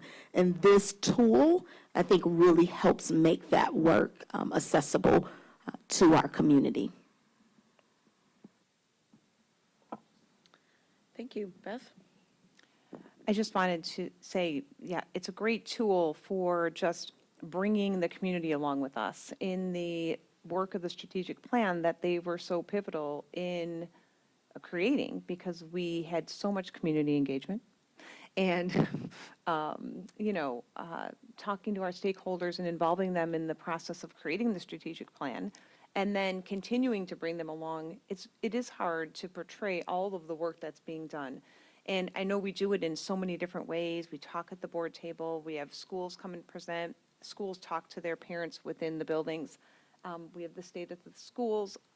But this is kind of, another tool that shows all of the work across the district. And it's a really nice way to help the community see all of that work as it relates to the strategic plan that incorporates their values and priorities. So thank you so much. One small disclaimer, we also are limited to the platform. So if you notice, it has a percentage. Unfortunately, the current platform only allows a 0, a 50, and 100. So it says 0, but clearly this work has already started. We have a mid-year step back where the strategic admin team that is comprised across all levels of our organization as well as district office, we come together in January and do a step back and look at data, look at the information, our artifacts to say, how are we progressing as it relates to each of these strategic objectives and the strategies? And so therefore you can anticipate that update will be made during our mid-year point, and we will also include that in our February committee of the whole as well. So that will be a time where we will make that change, that update when looking at how we're progressing with our strategies. We will then share that with the board and publicly at the committee of the whole. And then again, we do that again at the end of the year. So when you think about the cycle of continuous improvement, this will align to how those updates are being made at that time. Thank you. All right, thank you. We'll move on to the consent agenda. Is there anything anyone would like to pull from the consent agenda? Kara? I would like to pull item G, bid York vestibule. Okay, can we have a motion for the consent agenda not including item G, bid York vestibule? I move that the Board of Education approve the following consent agenda items: A, personnel report; B, financial report; C, Freedom of Information Act requests; D, donation to York girls cross country; E, donation to York boys basketball; F, residency settlement agreement. I'll second. Motion made by Ms. Troutman, second by Dr. Henry. Can we please call the vote? Mrs. Troutman? Yes. Dr. Henry? Yes. Mrs. Caforio? Yes. Mrs. Hassler? Mr. Collins? Yes. Mrs. Assif? Yes. Mrs. Arvanites? Yes, 6 ayes, 0 nays, 1 absent. Motion passes. We are all over the place. Thank you for bearing with us. Are there any questions or comments on the items that were removed? Oh, we have to make a motion, sorry. Can I have a motion for the item that was removed? Item G. I move that, oh, sugar, I don't have, oh, wait, maybe I do. I don't. You don't have one? Computer's down. You have it. Oh. I move that the Board of Education approve bid York vestibule. I'll Item second. G. Sure, I'll second. Motion made by Ms. Caforio, second by Ms. Arvanites. Now we'll open it for discussion. Kara? So I just thought, in light of some of the circumstances of the last couple weeks, that it would be a good time, since we have a bid on the agenda. This is something that we already talked about or saw in a previous meeting, but I would like someone from the admin to just explain what the bid process looks like. And I think maybe there's someone from ICI as well, if there's other questions. So, thank you. I'll call Jason Wasser from ICI up, but I'll let you know that in my role, when this bid we had the bid opening right over here in room 202. I was here when we opened the bid and read each bid out loud, where we had 3 bidders on the general trades and 7 bidders on the glass and glazing, but I'll let Jason speak to the entire process from beginning to end. Sure. So, good evening. So, our typical process starts with an advertisement to bid, and that is the legal notice that goes out to the Herald, the Tribune, what have you. That is kind of a one-pager, looks like this, with just the pertinent project information. So, a brief summary of the project, when the pre-bid meeting is, when bids are due, and where to find bidding documents. So on that one-pager is a link to our website, iciplanroom.com. That is where we upload documents from White & Company, so drawings, specifications, the bid manual. That ATB combines all that information for bidders to pull from a classified and be able to go to our website and find the documents. At the same time, there are national construction plan room sites that will pick up that classified and then begin to market it to their own subscribers. So they'll begin to put feelers out to the community and saying, hey, York has a bid on the street, are you interested? After that, we have our own internal plan room site that sends invitations to a number of different bid contractors, depending on the scope, complexity of the project. Again, the same information goes out.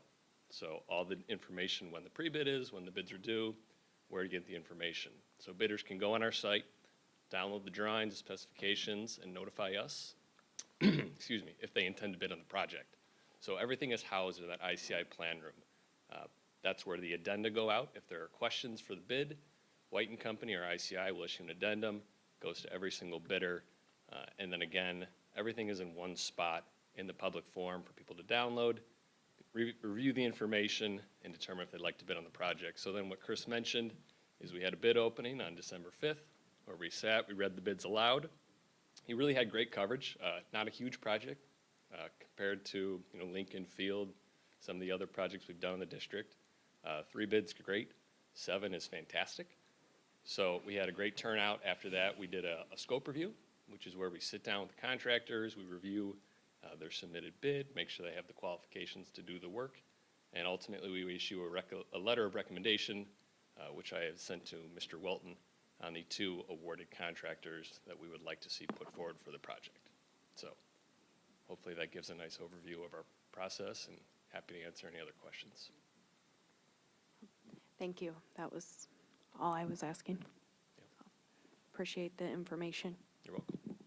And thank you for asking the question and being here to elaborate. So when you say we, those are people from ICI reviewing the contrast and comparing the different bidders for each of the things? Correct. So ICI handles that and then makes a recommendation to the district? Correct. Thank you. Any other comments from the board? I just have one that's highlighting the installation of a secure vestibule and how important and just the goals of the district that have been through the referendum project enhancing safety and security throughout our district, and that this is one of the last, we're happy to say, entrances that requires, based on current standards for the district, a secure vestibule be used on a daily basis during school hours. So thank you for that. Okay. All right, then we will call the vote. Thank you. Mrs. Caforio? Yes. Mrs. Arvanites? Yes. Mr. Collins? Yes. Dr. Henry? Yes. Mrs. Troutman? Yes. Mrs. Assif? Yes. Mrs. Hostler? Yes. 7 ayes, 0 nays, motion passes. We're on to item 10, it's the agenda action items. A is to approve the 2024 resolution certificate of the levy. We'll turn that over to Chris. I had presented on this earlier, we're just for approval. Okay. We might want to get that presentation up, I'd imagine. Let's open the floor then to the board. And if we can have that presentation up for reference, that'd be great. Thank you. Who'd like to start? Anyone?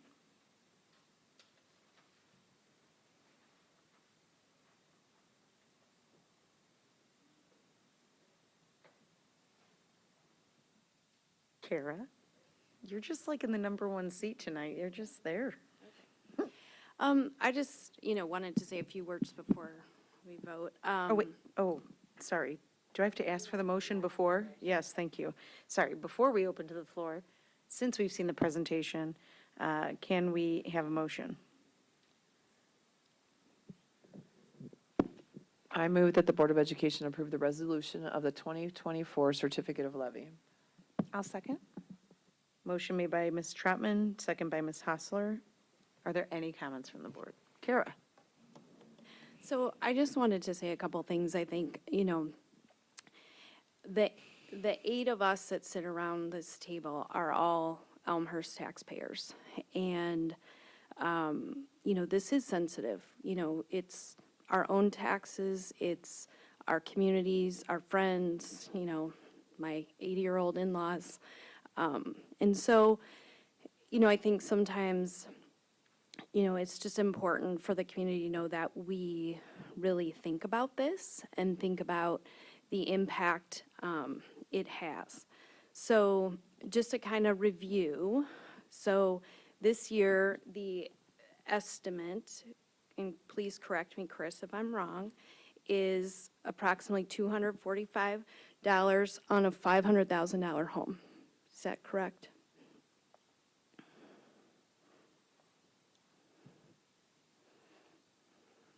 Just want to make sure I've got the numbers right.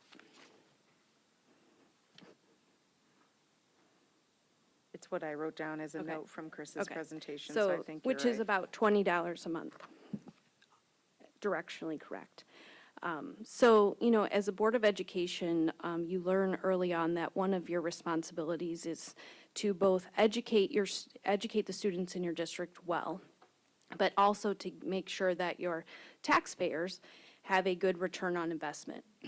And so we talk about a return on investment with programming and resources we put, but also return on investment for our homeowners. And so I just wanted to share an example that I think highlights at this moment that I feel our homeowners are getting a good return on their investment. So a home bought in 2008, and this is directionally correct, meaning, not to the penny, but close. A home bought in 2008 for $815,000 and sold in 2024 for $1.399 million. That homeowner paid property taxes for approximately 15 years, which was about $214,000 and $214,000. Okay, I'm going to round. And they still, and their return on their investment after they sold their house, they got $584,000. So they got their tax bill back in full, even though they used the schools and the city services, et cetera. They got not only their full tax bill back, but they also cleared approximately $369,976. So I think that, as we consider tonight, the levy, which is just a request, and we don't know exactly, what we'll get, but we have to be mindful. We are providing a really good investment for our community. We, as you stated, we have the lowest tax rate of our comparables. And, our referendum, which has touched every building in this district, was anticipated to cost our taxpayers approximately $150 on a $500,000 home and ended up costing approximately $5, which is also a good savings. We have been able to abate 3 times in the last few years, and we'll have that conversation again in January, February. And so when we talk about that, I think they're getting a good investment. We had someone come 2 meetings ago or last meeting and said, what are you spending your money on? And so, we don't respond in the moment, but I think it's important to remember some of the things that our community has told us over the years that they value. So number one, our greatest expense or investment is people, right? Staffing. And a lot of that is impacted by our community values neighborhood schools. Neighborhood schools require additional staff because you have enrollment that fluctuates over time in neighborhoods. Our community also values lower class sizes. Our class sizes are lower than they were, a decade or more ago. And we're seeing some of that investment in our test scores and our achievement of our students. Our community values a comprehensive high school. We don't just offer reading, math, science, and social studies. We offer sports, a business incubator, multiple languages, fine arts, clubs, and also high caliber academics. And we continue to invest in our academics. I know that one of the reasons we have spent more when you presented the budget was we are spending more on curricular materials because there's been a realization that those needed to be aligned, they needed to be a higher caliber, and so we're moving that up. Elementary, middle school, now we're at the high school. So these are all things that our community values that we have taken into account and are trying to both work within the resources we're given and be very responsible and also meet the values and the needs of our community. We also have amazingly huge expenses that have gone way up. Insurance, safety and security. We did the referendum and now we're going back around again. It continues to be something to evaluate and address for our buildings. We have additional student needs. I was able to ask Dr. Rubenstein, since 2019, we have an increase of 260 students with IEPs. So that doesn't mean just a few classes. Those students are spread across the district and they need additional support. Our facilities, we had the referendum, and then we also have been playing catch up from years of not being able to put as much into our facilities as was needed. Technology, we have to spend more on technology. That wasn't a need or in the same way it was a decade ago. And one of our other investments is data tracking. We made the decision as a board to invest in data analysis so that we can really see what our students need and then put in what is needed and then also see if it's working. And so that ensures a good return on investment. If it's not working, then we change course. But all of these things we talk about at the board table. They're presented in the budget. Every month there's a monthly financial statement that will tell you, honestly, how much flour the high school has ordered for the food service. Like you can read every line item for that month. And so I just think it's important. Sometimes I think we assume people understand all the workings and all the decisions that are made because we make little decisions here and there.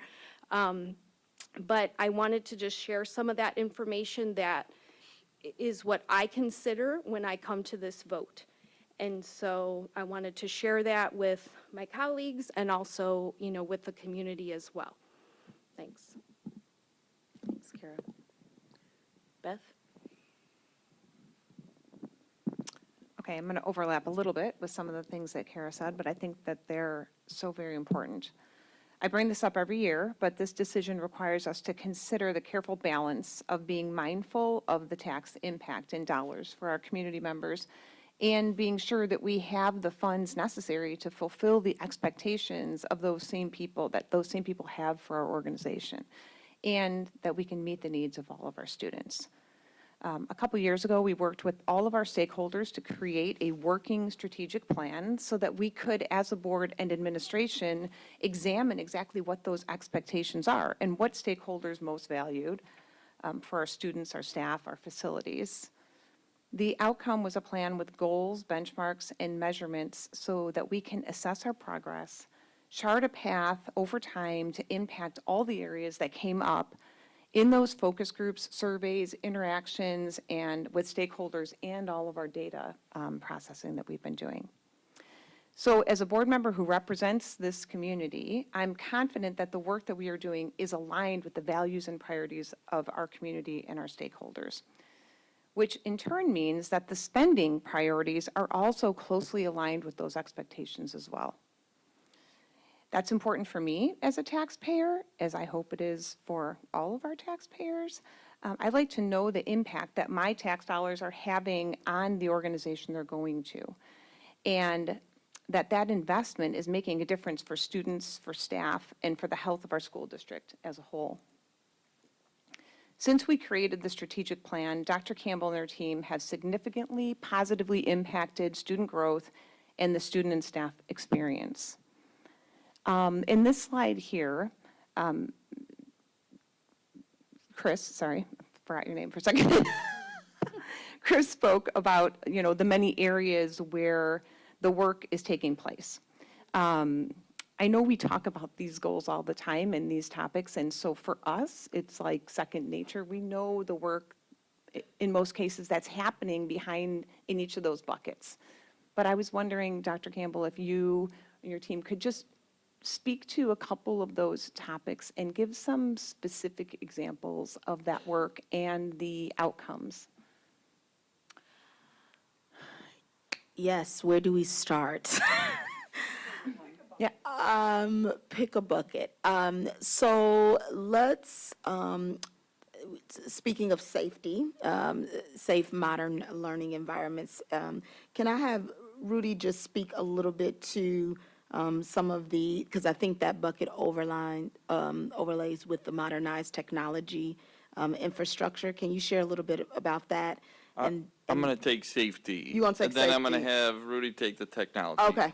The modern. Okay.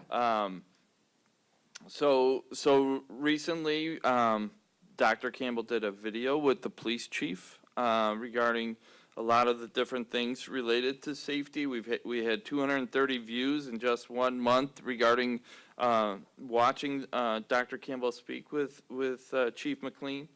We've installed over 600 security cameras throughout our school buildings. The safety committee meets quarterly, including representatives from the police and fire and the board. We partner with the Elmhurst Police Department to train and prepare on a regular basis. We've installed a Blue Point system, panic buttons in our schools, providing instant notification to the Elmhurst Police Department in an emergency. Each school has been updated to provide secure vestibule entrances. Well, we have York this summer, and all doors are locked. 2 Elmhurst police detectives serves as dedicated resource officers for District 205 schools. We added this year a safety frequently asked questions, and that can be found on the District 205 website under school safety on the homepage. And all 13 schools, as well as the transition center, participate in annual safety drills. And all visitors are required to check in at the main door of all District 205 buildings, providing a valid driver's license or state ID and scanned against a statewide database.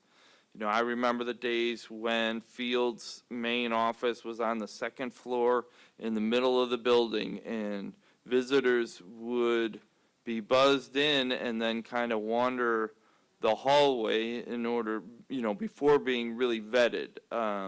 Same thing at Bryan, where the main office was kind of in the middle of the building. And now we've got the main, all of the offices are near the entrances with a clear view to the parking lot. As far as technology, I will turn it over to Rudy. Sure. So for example, for modernized technology infrastructure, the district has prioritized the replacement of all network infrastructure in most of our schools. This includes removing and replacing network equipment, all low voltage cabling and wiring throughout the school, and providing appropriate temperature controlled network closets. And this is important because now we're one-to-one in our classrooms, students using iPads and Chromebooks, and our access points, wireless access points, need to support the higher data transfers and capabilities that the old wire could not do. In addition, the new wire allows us to power those devices without having to run additional electrical outlets to each of those devices. So if we have 800 access points, we don't have to have 800 electrical outlets because that's just a huge cost. So that's just an example for the community to understand where the investments are going in. And another example too is, every K-5 instructional space has been outfitted with Clever Touch interactive displays that provide teachers to engage students with technology to enhance our high-quality instructional materials. I think, Beth, I know we're giving a lot of details here. Speaking of high-quality education for all students, can Ms. Lyons, can you That'd be great, yep. Rudy, can you bring up the dashboard for us? I think we could tie it back to an earlier presentation. That would be in terms of being transparent and how we're publicly sharing some of our student success measures. I think it'd be helpful to call back the dashboard and we can just call out particular measures from early childhood through grade 8 when we look at those indicators. With a highlight that we are continuously focused on improvement, but it is important for us to name where we have been successful so we can replicate those actions, but then we can also identify and pinpoint where are we not having success and why.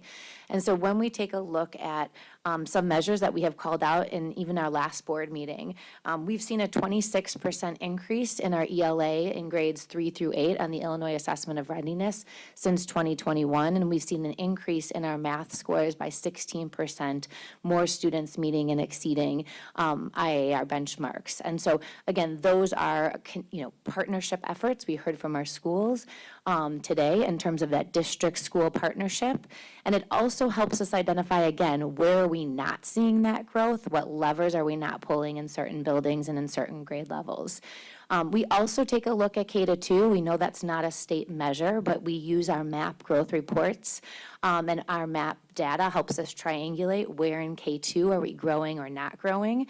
And particularly, we take a look at the expected growth, and we look at by teacher level. So what teachers and the students in that classroom are making expected growth and where are we not making expected growth, and then we can really support coaching cycles around teachers where we're not seeing students make expected growth. And you can see we have high rates of meeting those growth targets in both K-2 MAP reading and K-2 MAP math. As we drill down a bit more to high school, before I hand it off to Carrie, I do want to name that we do recognize we decreased in our SAT, ELA, and math proficiency. Again, using this data to help us identify and pinpoint particular classrooms, particular core content areas within high school that we're really focused and committed to improve. But Carrie's going to highlight 2 other measures that we use at the high school level to help us triangulate the data in a really intentional way. Thanks, Katie. So as Katie mentioned, right, when we look at high school indicators, there's many that we focus on. And so we do recognize that we have opportunities for improvement in ELA and proficiency measured by summative assessments, previously SAT, now transitioning to ACT. One metric that we haven't spent a lot of time talking about, but that helps us think about a student's holistic experience in those core content areas in high school are those math, college, and career ready indicators, both in math and ELA.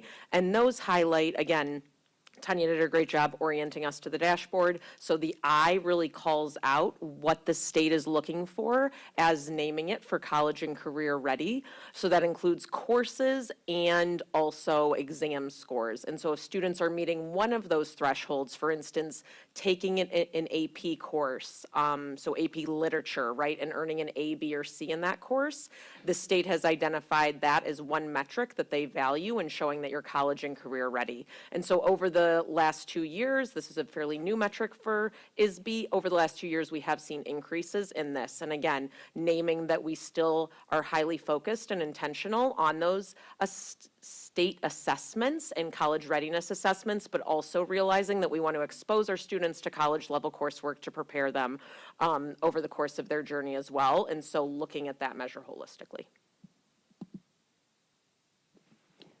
Thank you so much. I don't know if you want us to keep going. No, that's great. because That's great. Thank you. I can tee up Dr. Schumacher. I have Dr. Rubenstein in the, you all the okay. levy. But No, the point I think that we want to elevate is there's definitely a significant return on investments, and we're in a cycle of continuous improvement. We've no way have arrived, but we're committed to continuing to ensure that the outcomes, we're elevating outcomes and achievement for all students.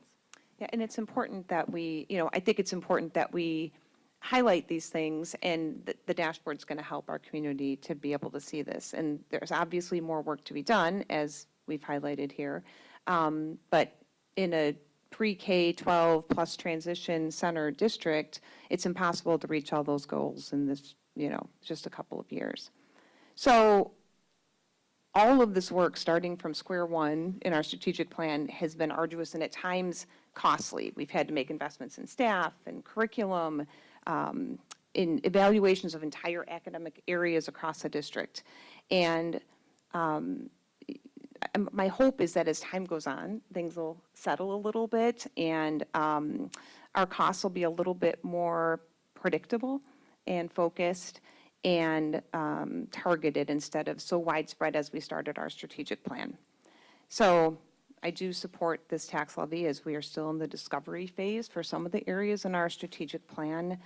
But as we move forward, and as we always do, of course, we will scrutinize every dollar spent to be sure that we're getting the best value from every resource and initiative that we're putting in place, and every penny spent, so that our taxpayers can continue to feel really good about their investment in District 205. Sorry, that was lengthy, but I just feel it's really important to highlight these things. Appreciate you sharing your thoughts. Anyone else have anything to say? I was going to make 2 quick points. If we can go to the fund balance slide, the 5-year projection. Just wanted to call out the, I kind of approached this decision from, I echo especially what Kara was hitting on. This is a very difficult, probably one of the most difficult decisions that we make, knowing that we're balancing community and fiscal responsibility with student needs and district needs. And knowing we've paved out a lofty strategic plan with high expectations for the administrators in this room to work towards meeting, and they are in fact doing that. We're seeing the needle move in the lower grades, and hoping to see that work pay off that's happening in the high school very soon. But when we look at the fund balance and our projections, and you look at, budget year, fiscal year 25, that's where we are now.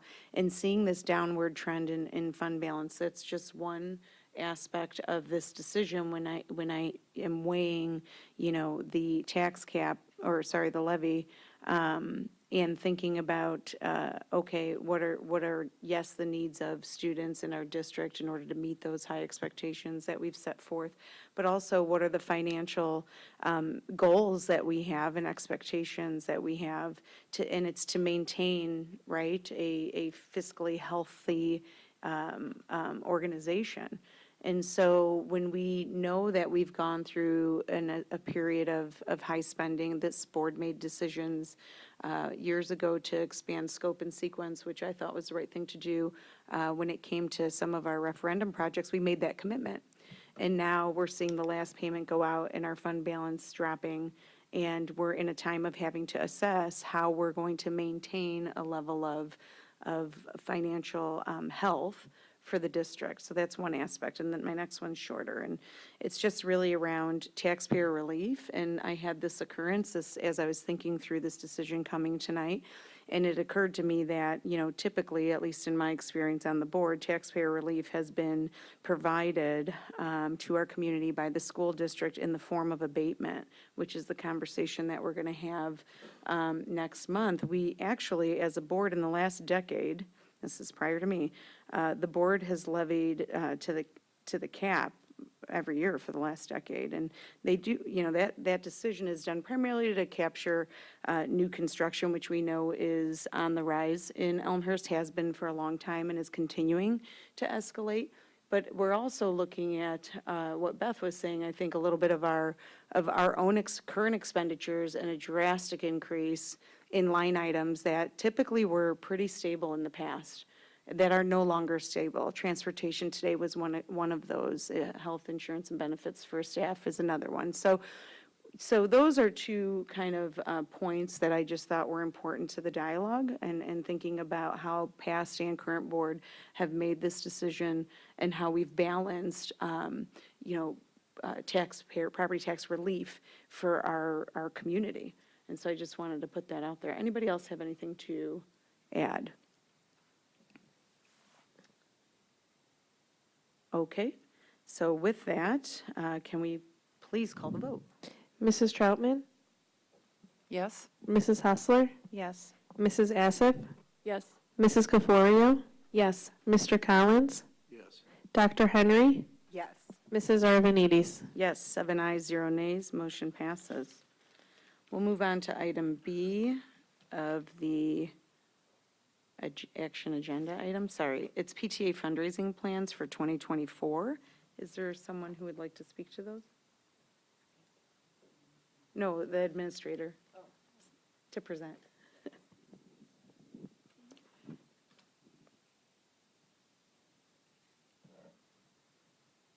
So in accordance with Policy 880, gifts to the district, the school board accept gifts from any education foundation or other entity or individuals. All gifts must adhere to the items listed in Policy 880. Annually, the Parent-Teacher Association presents fundraising priorities for approval by the school principal, district administration, and Board of Education for any items of $500 or more in volume. We are so grateful to our PTA for their continued support of our schools. The work that the PTA continues to do is a testament of our very engaged community. The administration, the PTA works directly with leadership at the school level and then submit those requests to the administration. The administration continues to really review and think through what those donations or potential fundraising activities are to include to make sure that it doesn't create any parity in resources from one school to another, and that it is definitely something that's supplemental and doesn't rise to the level of something that should be actually purchased or maintained by the school district. So there are definitely a level of oversight and involvement prior to bringing these particular recommendations to the Board of Education. Great, thank you. Can we have a motion?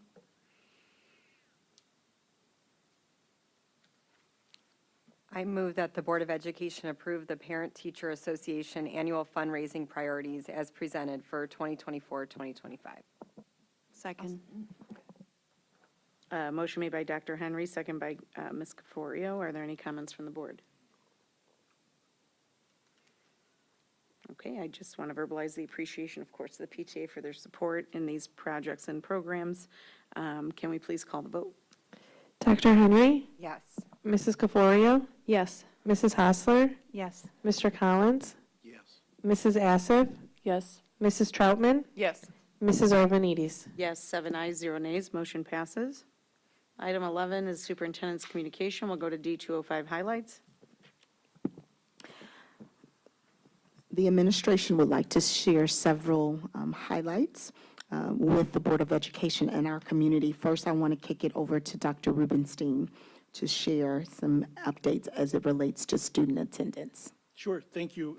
So our teams in every building remain committed to ensuring all students attend school regularly. That's something that we have talked about with you as a Board of Education. So far this year, we've sent 2 attendance letters to parents and guardians district-wide, with the next letter scheduled to go out after the 90th day of school, which is in mid-January. Attendance trends are moving in a positive direction across all schools, with many showing improvements comparable to last year's end-of-the-year figures.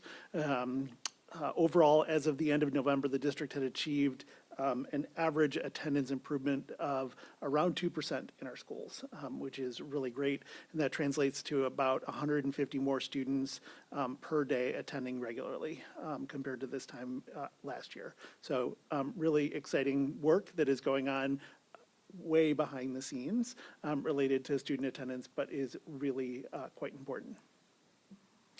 Thank you. Ms. Lyons, would you please provide, share a little update regarding the work that's being done as we continue to support our students at York High School with the transition from SAT to ACT?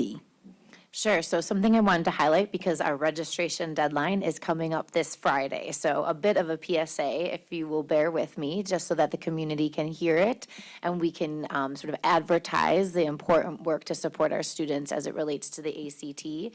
So in partnership with Academic Approach, we are offering York High School students an ACT prep course, which is best suited for our students with a pre-ACT score between the range of 16 to 20.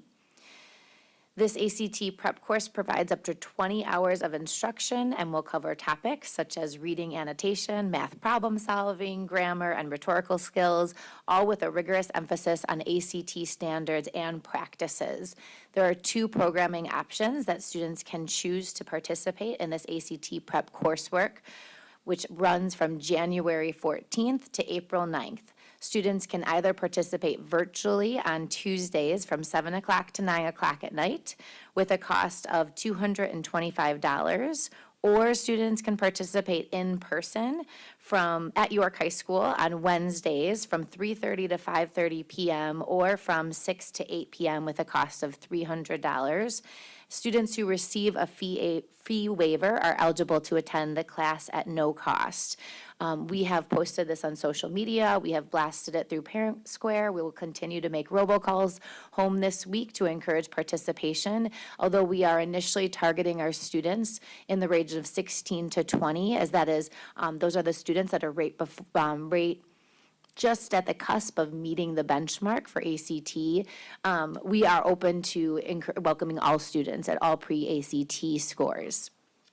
So we will definitely continue to publicize that, and please help us with doing that as registration does close this Friday. I think I'm up also to highlight Yes, the do you parent mind university. just Sure, I'll sharing a little bit about the learning that's happening at our middle and high school as well with our parent university? Absolutely. So our team recently held 2 virtual parent university courses that I did highlight in our last month's Board of Education meeting. We had just finished our math one the last time we met. We've now wrapped up both of those parent universities, and we were really excited to spotlight both Amplify ELA in middle school as well as illustrative math in middle school and high school, both those curricular resources, but also the instructional shifts demanded by teachers and how students are experiencing those at the middle and high school. Both of those sessions are available to watch by visiting our Community Connections website and clicking on the Events and Presentations playlist. So please feel free to share that also with families. There's a QR code here that you can also scan that will take you directly to that recording. And last but certainly not least, I'm going to kick it over to Ms. Daniels. Thank you. To close us out. Oh, thank you, sorry. So I want to share that you probably already know this, but the latest edition of the Community Connections newsletter is in mailboxes. This newsletter in particular covers our partnership with our library, which we will see in a little while, a short video about that. Highlights from the state report card, a recap of the budget, and you can also view the newsletter online by visiting our Community Connections page of the website. And last but not least, I'm excited to share that we kicked off December by cutting the ribbon to officially open the new auditorium addition at Churchville Middle School. One of the final projects from the 2018 referendum, this gorgeous new facility is a space that reflects our commitment to creativity, collaboration, and excellence across all D205 schools. And this is a fantastic picture. The lighting in the new auditorium is fabulous. Right? Catches everybody's good side. Thank you for So does that. Garrett. So did Garrett. So did Garrett. He does take good pictures. Anything else for superintendent? That concludes our superintendent highlights, and Okay. Oh, are we ready to We are go ready. to our communication highlight? Yeah, so as I mentioned, the Community Connections newsletter, one of the feature stories in it highlights our thorough partnership with the library. And we wanted to tell this great story, both from our students as well as our library partners. And so I'm excited to share the video that accompanies the story in the newsletter with you.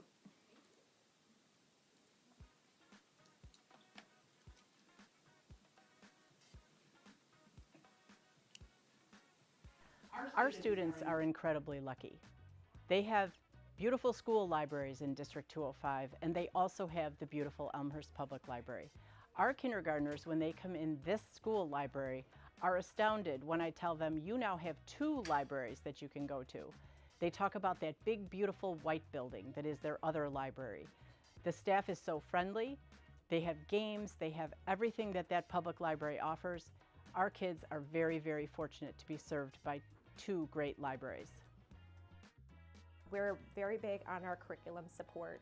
Started out with partnering in order to promote the Wit and Wisdom curriculum across grades K through 5. And so we have read-alike lists of new and applicable books for each grade level for each trimester that we own here at EPL that can be used if a child is interested and wants to explore more on a particular topic. We also have our homework shelf that we round up all of the books related to that curriculum unit, and they're prepared in one library, so it's much easier to browse, find what they need for that particular unit. So one of the benefits and probably the biggest benefit, is that the kids have a shared experience. Some of our kids have never been to the Elmhurst Library, so now they've had the same experience. They know what the library has to offer, and when they come back with their parents, they can check out books, they can check out movies, they can play games, all of the wonderful things the library has. So I liked when we did the scavenger hunt and how we checked out the makery. That was a really fun thing. It's fun because sometimes I like to go on the computers and sometimes I like to pick out some books. Yeah. So we really want to create lifelong learners and lifelong readers. And our goal as the school services team is to promote the curriculum learning that's happening in the schools and also encourage student growth in other areas. And so by having these partnerships where we're providing materials, programs, classes, field trips, we're providing that throughout the year, during the school year as well as the summer. And that is how we're able to then hopefully help them to do better in school and also to just enjoy the library space, realize that we're a safe place for them to come, learn, grow, and be themselves. And we hope that that's just another extension from the schools. This library, it's just, the excitement that they have is so contagious. They're so excited to be here. They want to check out the books. They couldn't keep their hands to themselves. It's like, guys, we need to come back and check out books. But just seeing that excitement, I remember as a kid going into the library and having that feeling of books, and was one of the reasons why I wanted to be a teacher. So it's super exciting to see them that excited about books as well. Thank you. Does that conclude our communications report and our superintendent report? Thank you. Very good. So nice to see that community collaboration, but really just speaks to the resources and the value of just being in Elmhurst and what is available to our kids. Really nice to highlight that. Thank you for sharing that with us. I'm sorry, Athena, can I just give a shout out to Nick Stoyas, who really is the facilitator of the partnership with Elmhurst Public Library. I just want to make sure that we give him a great big appreciation for all of his work that has made this possible. That's great. Thank you, Mr. Stoyas. Yeah, you're fine. Okay, board member communication, item 12. Any board member communications?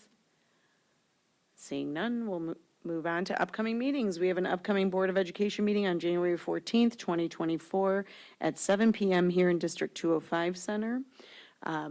As I said at the beginning of our meeting, the board is going to reconvene into closed session. There will be no action taken tonight, but can we please make a motion? I move that the Board of Education move into closed session for the items previously listed on the agenda. I'll second. Can we call the vote? Mrs. Troutman? Yes. Mrs. Arvanites? Yes. Mrs. Assif? Yes. Dr. Henry? Yes. Mrs. Caforio? Yes. Mrs. Hassler? Yes. Mr. Collins? Yes. 7 ayes, 0 nays. The board will move back into closed session, and as I stated, there will be no action, so we will end from closed session. Thank you.